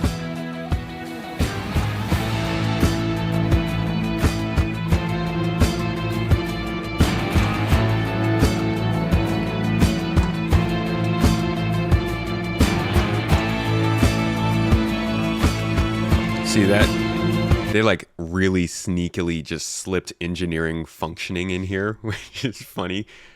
Can't wait. I can't wait to put a power supply into my ship and see the power come on. The simple things. Well, simple from our perspective.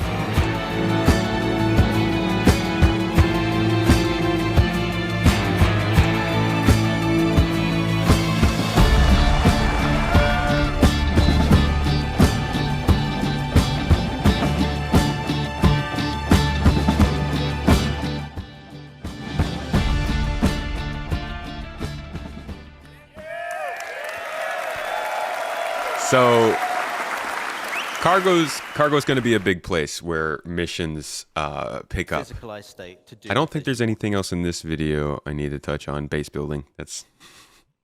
We don't need to get into base building today. But now we can move on to all the other mission things, right? So this was a lot based on distribution centers and the new stuff that's coming in, but there's also plenty of things we already know about that are coming to Star Citizen. So let's start with investigation.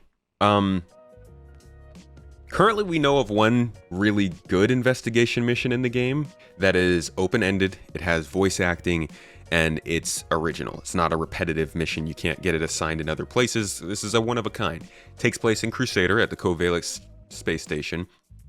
And it's good. It's entertaining.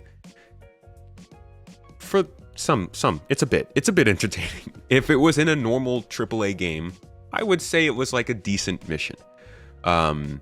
Which is good for them because this is not a game that's at normal AAA level yet. But it does seem like they are trying to take that experience that we know from that, break it into 100 different modules, and allow those modules to be combined into different types of investigations that not only can play out as their own mission, that requires you to go to a place, investigate signs that are not pointed out to you. This does not sound like it's hand-holdy, but go to a place, investigate an area, put in the evidence, hope that you got enough to get the mission right, but also put these as modules in other missions. So if you're doing bounty hunting, maybe you can get investigation inside of that bounty hunt that makes you go deeper into the experience. Or maybe this would pop up during a breach and steal mission where you breach onto a ship, but there's an investigation component where you have to go through a bunch of steps to try and find the thing you're going for. Again, they don't really lay this out as a set of objectives to go through. They more give you a scenario and tell you to find the answer. But this is how the missions team, same people we saw at the beginning of this, went through kind of explaining this system. I'll jump through it a little bit so we don't have to spend the whole time watching, but this should give you a pretty solid idea of how you can be a detective in Star Citizen in the future.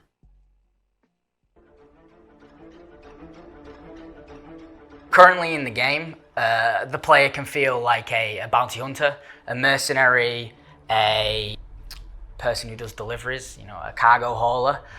We want to make them feel like a detective as a new route. You know, we're expanding constantly. We're building mining, salvage, and detective is going to be our focus in MFT.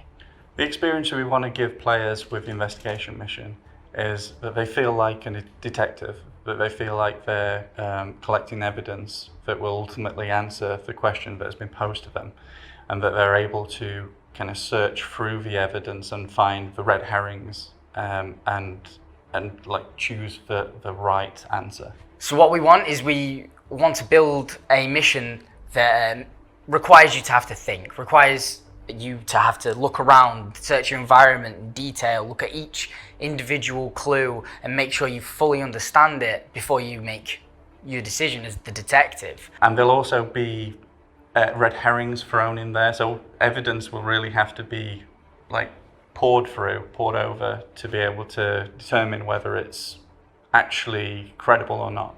We also wanted to create narratives around our locations that we haven't done before, like really dig into like why has this derelict become a derelict? Or why have all the ship's crew come to be dead? Or why has this cargo gone missing? At the core of this mission, we're really asking the player to use their brain rather than their gun or their ship. So for this mission type, I don't want to breadcrumb players along. I want you to feel like a detective. I will give you a story, I will give you little bits of clues, and you have to make up this full sort of painting and decide exactly what has happened here. And then the rest of the decision is on yours. I might not tell you if it's wrong or right, you might find out. The idea is that you feel like a detective and you're so sure of your decision that you're going with that. So the next stage in this whole process is building a pitch. You know, we have to come up with our ideas, how we want it to work, and then we have to present it to CR, Tony and Todd, and make sure they're all happy with it and all of our visions are aligned. So when we're building the pitch, we start off by going over the ideal experience we want for the player. We start off with the most advanced things, all the gameplay mechanics we could dream of to bring this sort of role to life as a detective.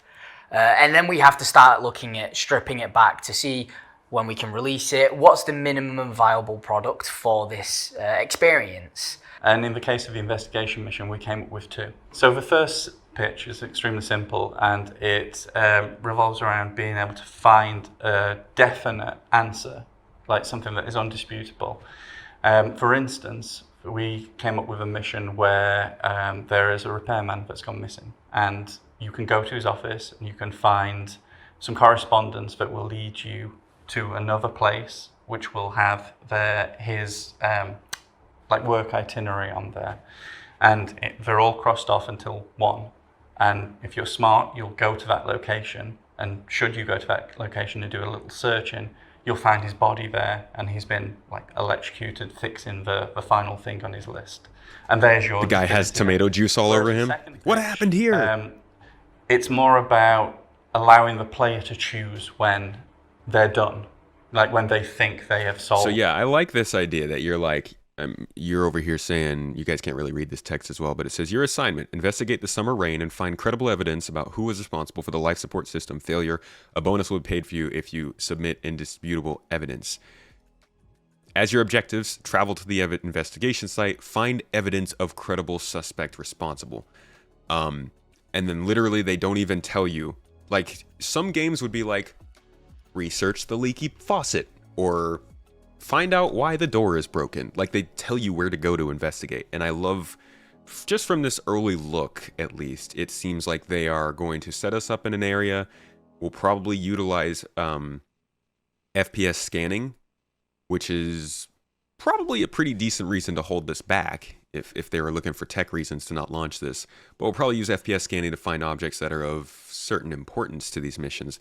But I just like the very open-endedness that it seems like we're getting just from these early looks.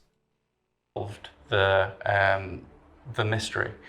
And the way we do this is we scatter evidence around the location and clues that lead you to that evidence. And obviously there can be red herrings in there. You can get your answer up to a credible state, which might still be the wrong answer but you can complete the mission then. Whereas if you'd have carried on digging a little more, maybe found a few more clues and followed them, you would perhaps find an indisputable piece of evidence, I did it kind of thing, that would get you the bonus for the mission. And both pitches had their strengths and weaknesses. The simple pitch. So it looks like there are some optional objectives here. Life support had an issue. They were planning on sabotaging the ship. Ty Moxley refused to help Robert Bayona sabotage the ship. Robert Bayona planned on using the life support system to overload the ship's thrusters. Dude, how much more in-depth is this than you even think about a ship right now? I don't even think about NPCs being crews on a ship. That's just how how basic it's been. But imagine being able to find a broken down ship that you haven't found before and go across an investigation mission to find out what happened to that ship, why it failed. To be able to do that and not be running the same mission I ran 3 years ago sounds like a joy. Honestly, investigation might be something I decide to dive more into than I previously thought. And both pitches had their strengths and weaknesses. The simple pitch, we could see how easy it was to scale. And it involved less complex narrative work. But we ultimately decided to go for the second because we liked the idea of giving the player the agency to decide when they were done. So we're in the prototype phase with the investigation mission, which is more important than ever because it's such a complex mission and we need to ensure that it's scalable and that other designers can make their own mysteries with it. With the pitches, we can now prototype and sort of get that gameplay feel and see which one we want to explore more for the player's experience. Some of the hardest points of this are going to be the scalability of it. An investigation at its core is a story, so the story should always be at the forefront and the focus. So the first stage of prototyping was to prove that we can make it a mystery happen in the most restrictive location we have, which was a derelict. So this kind of interplay between the crew of it. From there, we're going to expand so that it takes into account more locations and uses all of the evidence retrieval interactions that we currently have. For instance, you can kill a guy and get information off him, you can find a corpse, get information off it, you can loot a box, get information off it. And then we'll be prototyping the newer ways of getting information off of things. We're looking into using the med gun to find the name and cause of death of people, and we're looking into being able to find the mobilis in an inventory and download data from it. One of the hardest things that we have to figure out is the story. The investigation will live and die by its story, so we work very closely with the writers to try and figure out what kind of story we want to tell, what kind of clues we want to give, and then after that point we look at sort of what obstacles we want to put in your way, keypad locked doors, enemies, traversal puzzles, things like that. The main challenge for creating this mission is ensuring that the player has enough guidance to complete it without putting mission markers on everything. It is supposed to be about them searching, figuring clues out for themselves, and finding the answer themselves. We want you to still feel like that detective, but ensure that we're giving you enough information in the ways that we can. And we're working with the UI designer on the new mobilis, which should really help with this. Yeah, that mobiGlas though. See, there's another thing. Every once in a while, they drop little things in there that tell you why things take a while. And a lot of these things are linked to each other. Like mobiGlas has held a lot of things back. I don't think it's why things got held back, but they tend to correlate a lot of the time. So that's investigation, detective work kind of stuff. I can't say that's going to come this year. We don't know anything about it. I think until we see it on monthly reports again, we probably shouldn't expect it to come anytime soon, but that was something that they showed us about 1.5 years ago, so I assume they've made some work on it, at least in the design phase, and I'm looking forward to hearing more about it soon. Here's another introduction we got last year to a new global event. They've changed dynamic events to global events to mark the idea that they aren't dynamic, they're actually just global. This one is meant to replace Ninetales Lockdown and simulate a bit of a blockade around a space station. Sounds interesting. They wanted to get it out last year, but it did not work out. So here is the lowdown on what it's going to include. The standard missions that populate the verse. The mission feature team is always examining all of these videos are so quiet. Reevaluating the global events that run throughout the year. Do they perform the way we intend they should? Not just in frame rate, but also in engagement, enjoyment, enchantment, entertainment. And if they're not, perhaps they need enhancement or extinguishment. And the new global event Blockade Runner hopes to be just a little bit of both. The Blockade Runner actually replaces Ninetales Lockdown. We analyzed Ninetales Lockdown and we looked at participation in that global event. And we also looked at what players did in it. So participation in Ninetales Lockdown wasn't actually that high. We realized like there's no point maintaining this. Yeah, you could kind of tell. If no one plays it, you know? We looked back at the other ones that we had made, like Xenothreat, and looked at the gameplay in those that players do engage with and they enjoy. And that was the aspect of going on those wrecks in Xenothreat, picking up the crates and delivering them. They enjoy this experience, they enjoy working together as a team to do it. So we thought, what can we do with that and make a new event? Something that players will instantly like understand what the event's about. We came up with this idea of Blockade Runner. Blockade Runner is a new global event that we've been working on. In this event, there's a criminal faction that sets a blockade around some of the space stations in the universe. This makes trade and travel between these stations problematic, and their goal in doing this is to prevent the trade of one specific material that is important for the refinement of spaceship fuel. The idea is that a player will be called to help deliver a new commodity that is involved in the production of quantum fuel and deliver it from our LEO stations, like Everest Harbour, to its refinery sister stations. And we have to deliver a certain amount of this within a certain narrow amount of time. This material has a short half-life, so if it's not stored properly at a specific facility, must be tomato then juice. It will expire and very become valuable. worthless, and you'll have to try again. Super perishable. When you arrive at the LEO, there'll be like a blockade from criminals, and you will have to get through that blockade, land, buy this commodity as much as you can fit on your ship, then you'll have to take off, and then you'll have to brave the blockade again, and then QT to one of the refineries. On the way, you may be interdicted by more of these criminals who don't want you to get away. Target destroyed. And then on the other side, no blockade, but you'll have to get through that. Then you will land, and then you will sell. So there's this delivery loop for players. Not every ship will be best suited for dealing with these guys without, some escorts. So the idea is that players will also take this mission and support those other players in combat ships. Maybe you delegate one person with the big tanker ship and others to fend off any enemies along the way. At its core, yeah, it's going to be Blockade prime org gameplay. I'm really looking forward to running this with GII. And space combat. One of the things I like most about Star Citizen is the space combat. I've never really been much of an FPS player, but I do like space combat, and one of the big elements of Blockade Runner is space combat. The stakes are higher, so if you screw up, you don't just simply regenerate. You regenerate and have to buy all your cargo again. So watch out for that.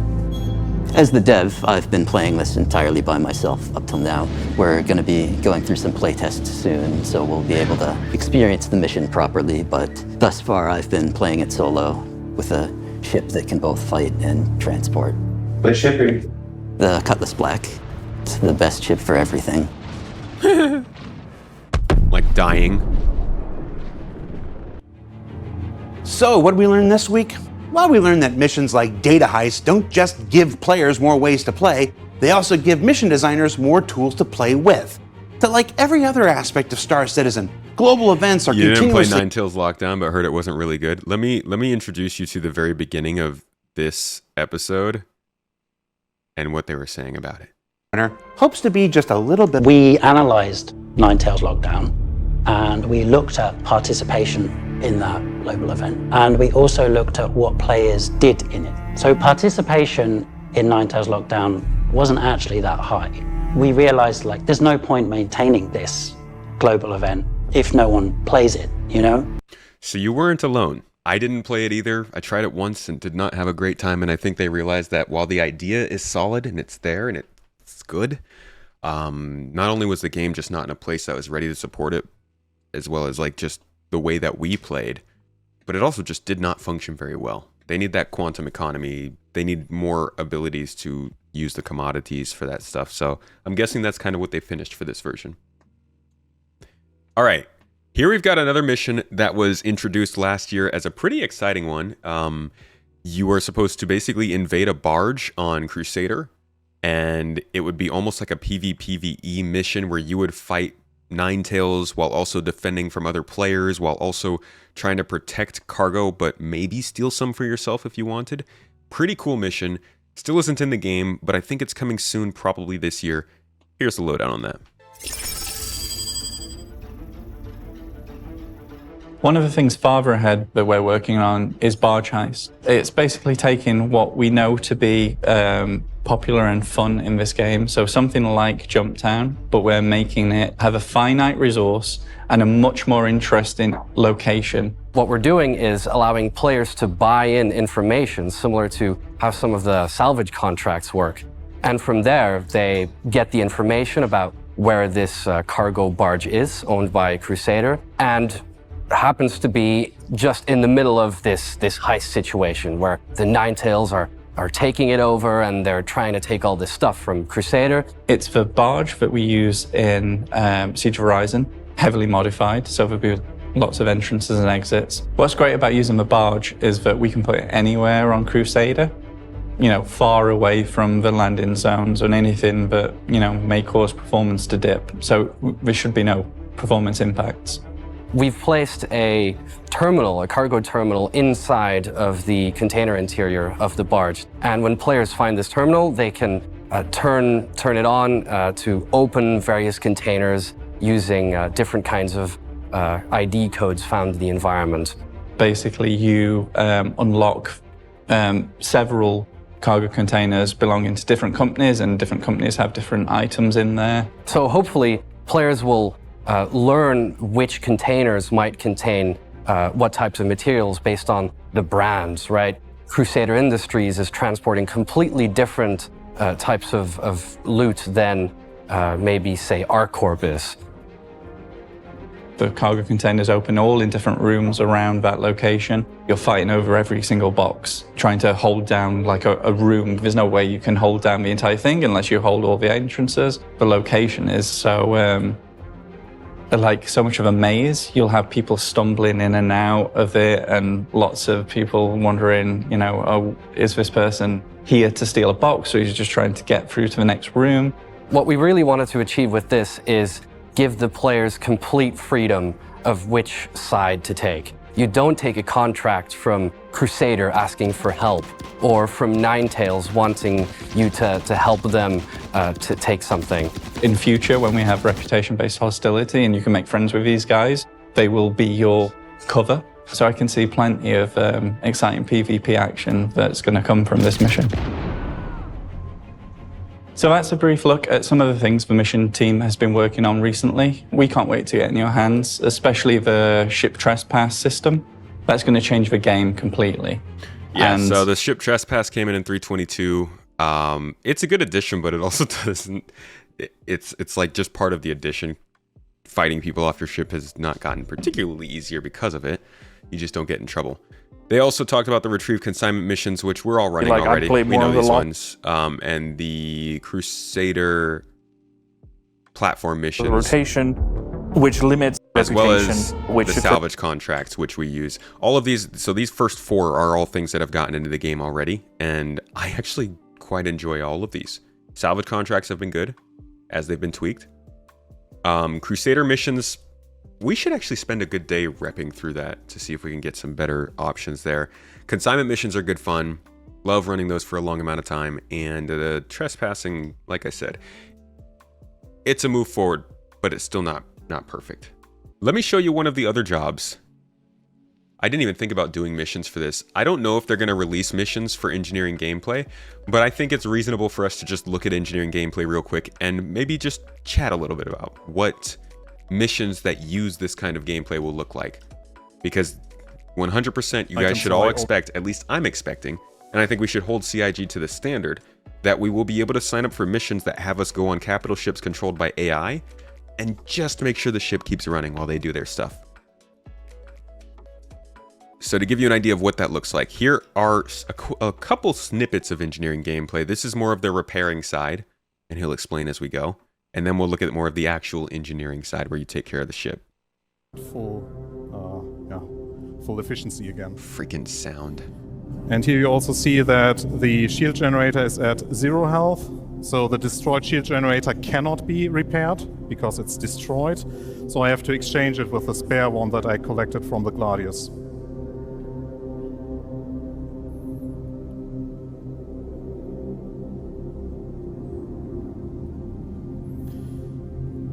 So with all those repairs being done... This is a debug view, just in case you were wondering. Go its way.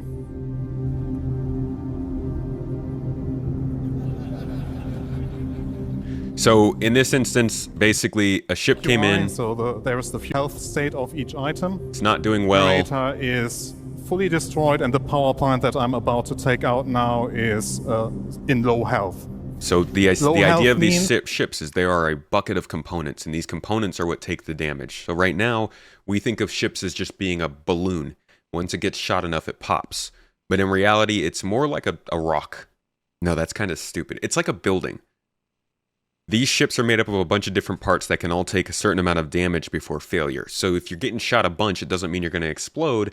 It might just mean that your thrusters go out and suddenly you're floating in space. And you get into that scenario of what all these other space TV shows and movies show, which is that you're not just dying, you're getting stranded. And you have to figure out how to get out of that stranded situation, whether it's repairing your own components, calling somebody to come help you, get your ship towed, maybe call a repair ship to come and fix you up on the spot. There will be a bunch of different things that can happen. And that's describing the sandbox aspect of this. But I think what they're showing here in terms of repair and engineering is going to be really easy to put into missions to get people up to date on this gameplay, understand a little more about what it's supposed to be. You can still repair it. So which you will be happening now with Guillermo and Pete repairing the power plant after I removed it from the Fury. So it's making it fully functional again. And here you see the debug UI, the health is now fully up again, and that means that it runs at full efficiency again. And here you also see that the shield generator is at 0 health. So the destroyed shield generator cannot be repaired because it's destroyed. So I have to exchange it with the spare one that I collected from the Gladius.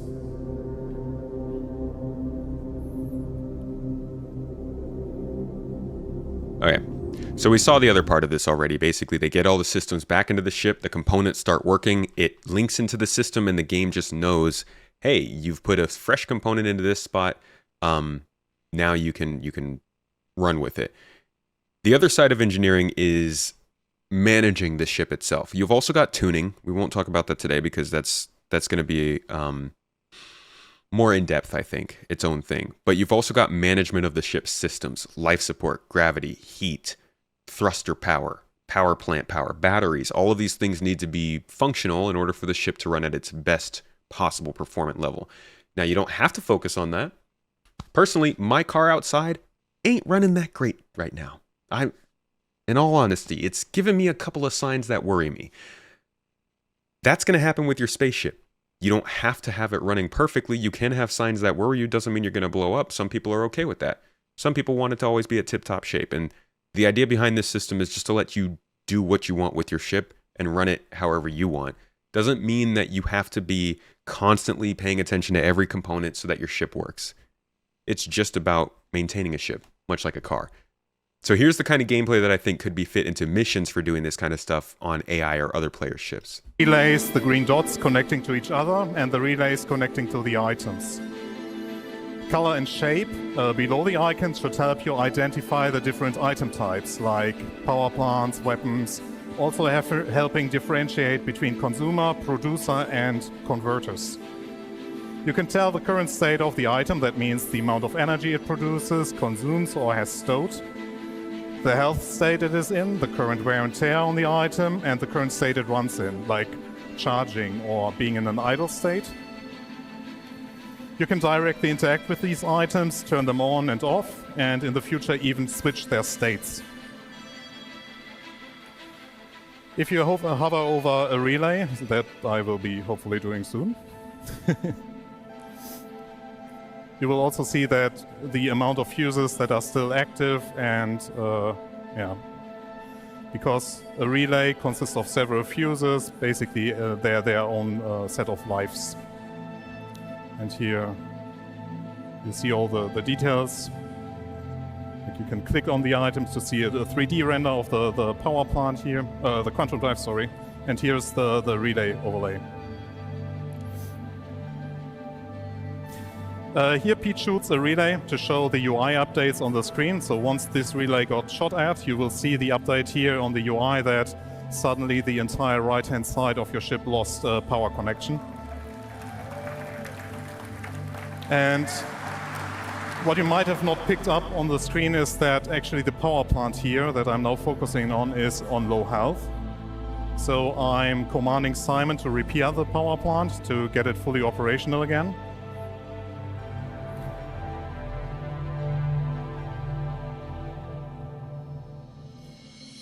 So, something to highlight here, take a closer look at the doors. Since we also track the door states, you see that you can watch movement inside your ships now nicely. So you can track players moving around in your ship and even close doors for them, or like compartments in this case where Simon just forgot to close the compartment.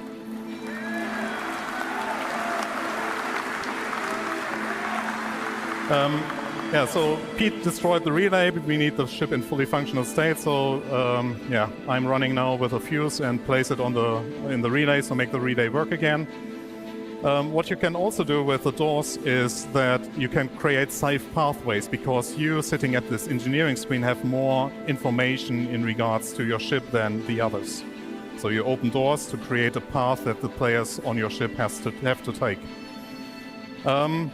Now to the room view. That is mainly the life support controls plus controlling all doors.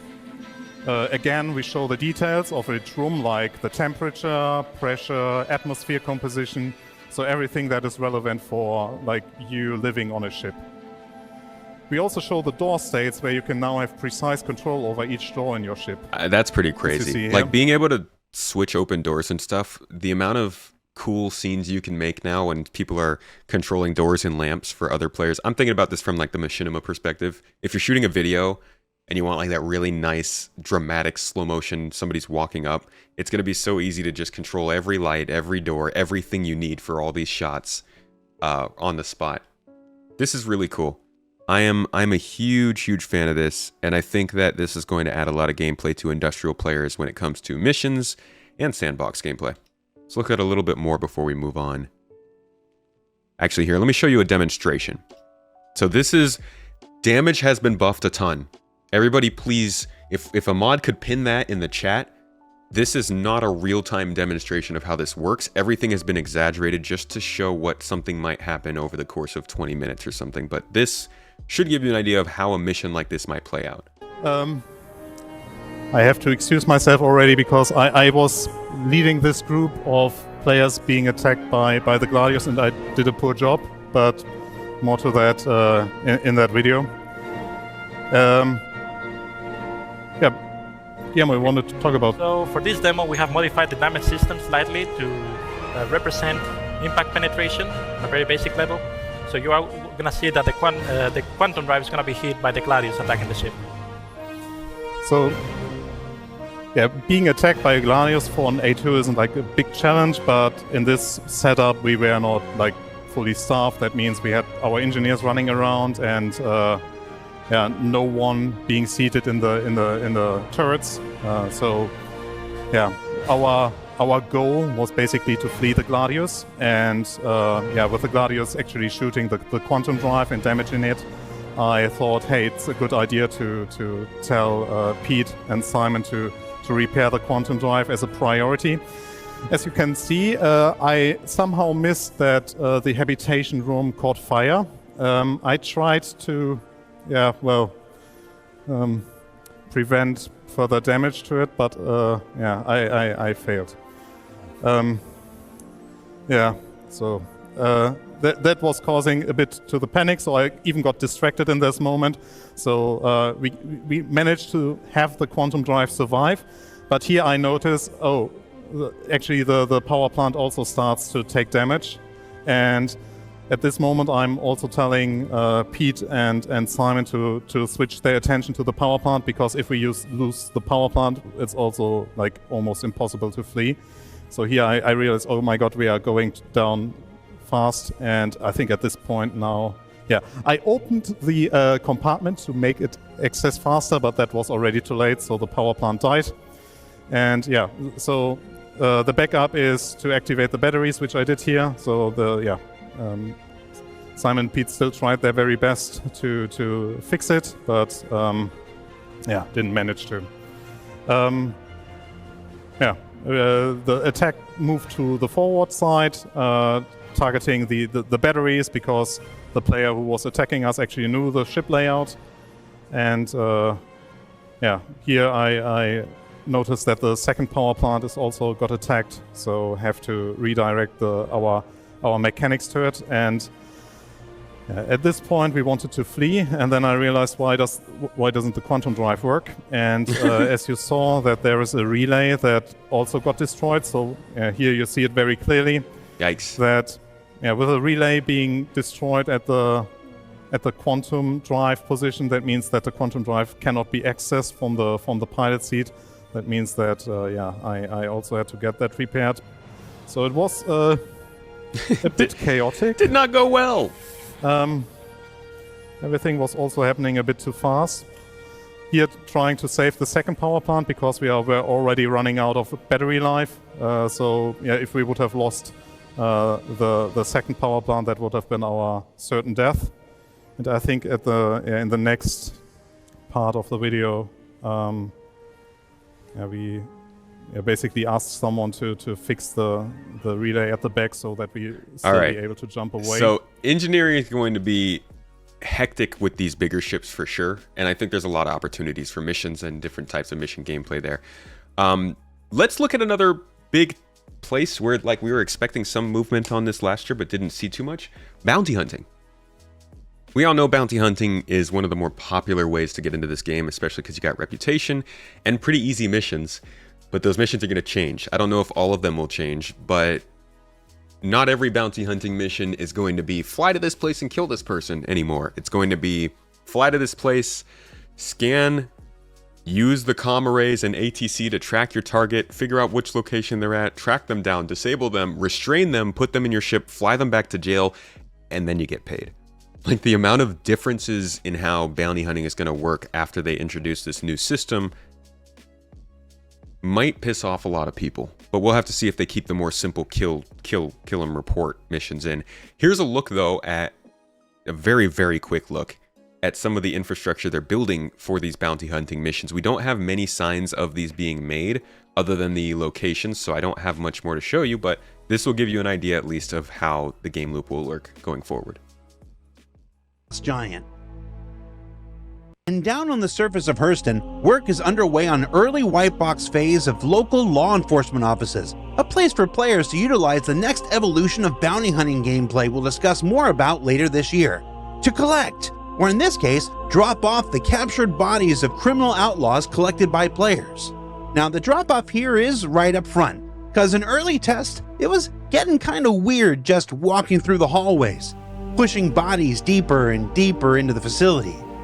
Unless you're into that sort of thing. Moist noodle. You can then also check out the bounty boards to collect new missions here, or go forward into the shop and resupply as needed.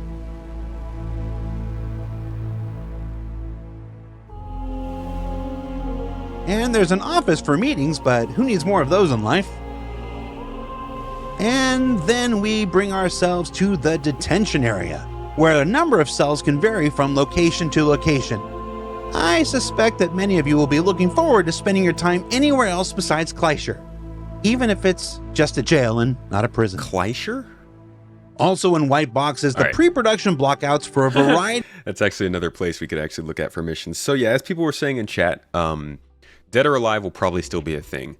But the idea of tracking your players or tracking your targets and figuring out where they are as opposed to just seeing a point and flying to that point is going to be a pretty hefty change to bounty hunting, even for the dead or wanted dead missions. And I'm wondering if they want you dead, if they're going to require proof or something. But yeah, bounty hunting will be a big change. We've seen restraint gameplay. You're going to have to actually restrain their limbs when you take them in. We saw that at CitizenCon. All right, so first monthly report we've got here, what they have to say is, looks like they were talking about, this is from February of last year, by the way. Looks like they were talking about Kleischer. Players can now steal minerals, so these are all prison missions. They do work on those as well. Several unannounced missions continue to be prototyped, one of which sees players escorting ships as they quantum travel and land at various locations, potentially allowing players aboard to carry out tasks. We haven't seen this in the game. They actually haven't even talked about this really in the game, but we'll see in another monthly report here that they're working on a mission that requires us to escort a ship around a star system as they quantum jump and go about their business. And they mention here specifically, it potentially allows players aboard to carry out tasks. You're escorting ships as they quantum travel, so you would think that requires you to be in a ship escorting them, right? But then they say this potentially allows players on aboard to carry out tasks, as if you're on the ship you're escorting. Which gives me a scary thought of, wow, what if there are missions where we have to defend a ship via FPS? And then I'm like, no. Maybe as a turret gunner, yeah. But the idea, this one little bit tells us that possibly they're expecting players to be on NPC ships. I think that's a really big tell on its own. And like, what's the latest on that? I'm very interested in hearing more about that. I was talking about this in terms of engineering missions, just signing up to get on an NPC carrier ship, right? So it's like the littlest little tiny bit, and I'm like, oh my god, what does this mean? It also says that the missions team last February inherited the ownership of the reputation system. They began designing out the system as a whole alongside prioritizing which work comes first. And I believe this is for a relaunching of reputation that we'll be seeing sometime soon. The next month, March 2023, mission features continue to work on the salvage missions. We know about that. We've been playing them. Pretty solid. The ship escort mission that involves quantum travel progressed. So we get another update on this. The team's current focus is getting all base flow edge cases worked out to understand their dependencies on other teams. Okay, that doesn't tell us much, but it sounds like a pretty hefty initiative. It's not just like the beacons that we get where you're just flying around to certain places. This sounds like a very involved escort style mission for Star Citizen that probably will be scaled out to like small escorts and then large cargo stuff. Production on a new mission also began, currently known as Data Heist. So in March of last year, they were working on Data Heist. They started it, but they had already been working on the quantum travel escort. So that means that either the Data Heist mission was simple because it was an expansion on UGFs. It could mean that this quantum travel mission is very complex and took a lot more time. It could mean that they put the quantum travel escort mission down and they're not even working on it right now. Could mean several different things. But these monthly reports provide more context when it comes to discussing the different things we see enter the game. What else is here on the mission side? Ship trespassing. Yeah, we know all that stuff. This is July of 2023. Last month, mission features embedded QA testers supported the development of ship trespass by giving the feature rigorous destructive testing. Retrieve consignment, we've got that one. Progress was also made on the new global event, Blockade Runner. We've heard a little bit about that today. A working prototype was shown to the game directors who approved its move to development. The initial planning for cargo missions was completed with all dependencies identified. The teams are now looking deeper into the reputation system to improve the wider delivery and hauling mission gameplay too. So cargo hauling saw some work as early as July last year, and we've seen that kind of shown to us during CitizenCon, but I'm sure we'll see more of that in the next few months. Steal and recover cargo missions were also prototyped and shown to the directors and are making good progress. These will see players either recover cargo from disabled ships or disable and board ships before securing their cargo. Again, another mission pointing towards the idea of boarding or at least being on NPC ships as they're functional. This is huge. We haven't seen this yet in the game. They haven't really talked too much about this coming into the game even then. But this kind of stuff, to me, is screaming a lot more varied encounters in this game. And I'm hoping points maybe towards shipboarding. They did say that the Legionnaire is supposed to release this year, so these kinds of missions of boarding ships, stealing cargo, stuff like that, could coincide quite nicely with the Legionnaire launching and could add into shipboarding missions. Alright, finally, in July, codework began for Reputation. Progression within Reputation scopes will give players discounts on various purchases, including items, refueling, and repair. Mission features also picked up the reputation-based hostility system, which will see NPC orgs more willing to attack those who have a negative reputation with them, while providing benefits to those who have positive standing. It's also a very important paragraph regarding missions. Reputations are going to drive missions, and the system really hasn't been touched in years. So to know that they began code work last July, and to see the stuff they said at CitizenCon, I think we can expect a pretty substantial update to Reputation. Again, see, this is the part where I'm not supposed to say a certain time. So I'll just say soon. Okay, Missions Features team in September of last year. We're working on the new player's guide in New Babbage. I'm sure they'll add those to Orison and Lorville soon. Various mission content was also worked on, including the reactivation of Crusader platform missions, which was solid. Blockade Runner also progressed through development, internal playtests, and feedback. Steal Evidence mission passed a go, no-go and was activated for 321. I haven't actually taken a Steal Evidence mission. I'm not sure where these are even spawned. But it looks like they're also working on a Steal and Recover cargo mission in production. So there's yet another cargo-based mission that they're working on. This one sounds like a little more unlawful. Further polish on Data Heist. We've got that. Siege of Orison 1.1 is the new global event. Updated global event this winter. Team also continued to look at the balance of the cargo manifest for bounty and salvage missions. So that's just more additions to the missions we already had. October 2023, this is our last month report of last year. Work on the Data Heist intensified. Clearly they were on the road to getting that in game as we're playing it now. Work continued on the Blockade Runner global event, with focus given to deciding which commodity is to be transported. Improvements were also made to the scenarios that occur when a player is interdicted during the event, and important work on the event backend means it can now be scheduled better. So that's the last work we heard on that. Missions Features works alongside the economy team to balance the cargo manifests yet again. Steal and Recover courier missions saw their first white box playthrough with the start to finish flow complete. Team are now switching to polish stage and building variants, so this sounds like yet another cargo-based mission. It's the same one here. This is the Steal and Recover cargo mission that they said they got working as a go, no-go for 321, which, has anybody played that? Sounds like they're getting a courier version working, and in October, they had it ready in white box. So this is a mission we'll probably see Q1 or whenever that cargo mission update that they're talking about comes. But we're seeing a lot of stuff in these monthly reports that point towards this cargo stuff actually becoming a reality faster than I thought. I thought this would be a late this year kind of thing, but a lot of these monthly reports might be showing us signs that it's a mid this year, possibly, kind of thing. Ship trespass, pass its go, no go, we know about that. Mission features continued their previously unrevealed work supporting Pyro, including new bombing run and destroy vehicle missions. I believe people got to try these during the Pyro preview.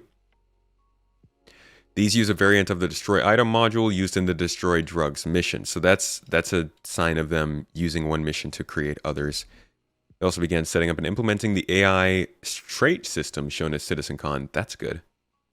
Besides that, Siege of Orison and the new player experience. Okay, what else do we have here? Jumptown saw some changes to how players engage in combat. We know that much. And then converting missions over to use the freight elevators. That was a big change that we saw there. That is mainly the November and December stuff. Oh, this is kind of a significant change. They began implementing a deadline system within a few missions across the verse, basically ensuring that players can't take a mission and then run it an hour later. I think this will be interesting when you consider the time it takes to travel between missions, but we'll get to that more in the future. The Steal Recover mission that we saw is being polished and variants are continuing to be made, so that cargo mission is making progress, and I'm guessing it's sometime in the next couple of updates. And let's see. And then data heist missions, it sounds like they are kicking off the development of a counter mission. So somebody asked about that. If you were sent to do something at a distribution center, what if the game sends somebody else to stop you? And we see that in Tisha Pacheco's mission. It sounds like they're also working on that for data heists, which do make sense since data heists are heists. It'll be interesting to see how these things bring players together and what those players think when they do end up coming together and running into people who want to kill them. Finally, another mission is a time trial, a foot race that utilizes the new ledge grabbing technology. Just a way, I think, to test out some new tech and give us a little something else to do. But that basically wraps up all of our missions. All of the possible missions that we know of, the different areas where missions could be. I think we covered, we did a little bit of refueling, investigation, combat missions, cargo missions, escort missions, engineering missions, mining missions, reputation coverage of those missions, these new courier missions, a lot of stuff. I mean, if you went back to 2022 even, and you looked at how many missions we were getting in a year, it was like 2 at most, maybe. There were several years during this game's development where we just didn't see any new missions added to this game. We were running the exact same things for 24, 40 months. Let me see if I can find any of those mission droughts for you real quick. Because it doesn't sound like much what we're getting right now. I mean, if you've been around, it does. But as far as game development goes, 6 new missions, yay, that sounds great. But compared to what this game used to do, I mean, let's just go back to like 2022. We got these derelict missions, and that was, I think, the first time we really started to get this stuff. We got the points of interest on these derelict mission, the Reclaimer and the Colonialism Outposts. Those are the missions we got. But before that, derelict spaceships, no new missions with those, except maybe the delivery stuff. And as you can see, nothing else really there. Patch before that, new locations, good stuff. Infiltrate and defend missions. That was one that they added in. But besides that, and the healing beacons, nothing really in 3.15. In 3.14, as you can see, no missions listed. 3.13. Looks like they updated the cargo missions. This was essentially just making it so that our courier missions use different cargo. You can count that as a new mission, I guess. But and then they added spawn closets to make missions better. But no new actual missions. 3.12. At least no missions listed here, from what I'm seeing. 3.11. Cargo decks, but no missions. 3.10. New Babbage. Solid. Grimhex. Combat improvements. Bartender. Electron damage, targeting methodology, high-speed combat, ship HUD rework. No new missions. 3.9. They added the prison, which is new missions, so that's good. But that's the prison. In terms of actual missions, they improved bounty hunting NPC missions, but no new missions listed. 3.8. The 890 jump, still a classic, still a good one. But you can kind of get an idea of, we just went through like 6 to 7 different updates, and you saw maybe 2 or 3 significant missions added. So they were very slow before, and now things have gotten a lot better. But that's it for today, folks. That is my review, my little summary of what missions we might be seeing in Star Citizen coming up. And I think this is an important subject to go over because we like sandbox gameplay, and we know there's plenty to do. Wow, I really messed up my camera. We know there's plenty to do when it comes to sandbox gameplay in this game, but a lot of people will never get a good experience until there are missions that actually support, get this equipment, do this thing, get this money, and you're good. You need to be drawn through the process for a lot of people before it becomes obvious. And these missions will make sandbox gameplay become more obvious and also just give people a lot more to do in the game.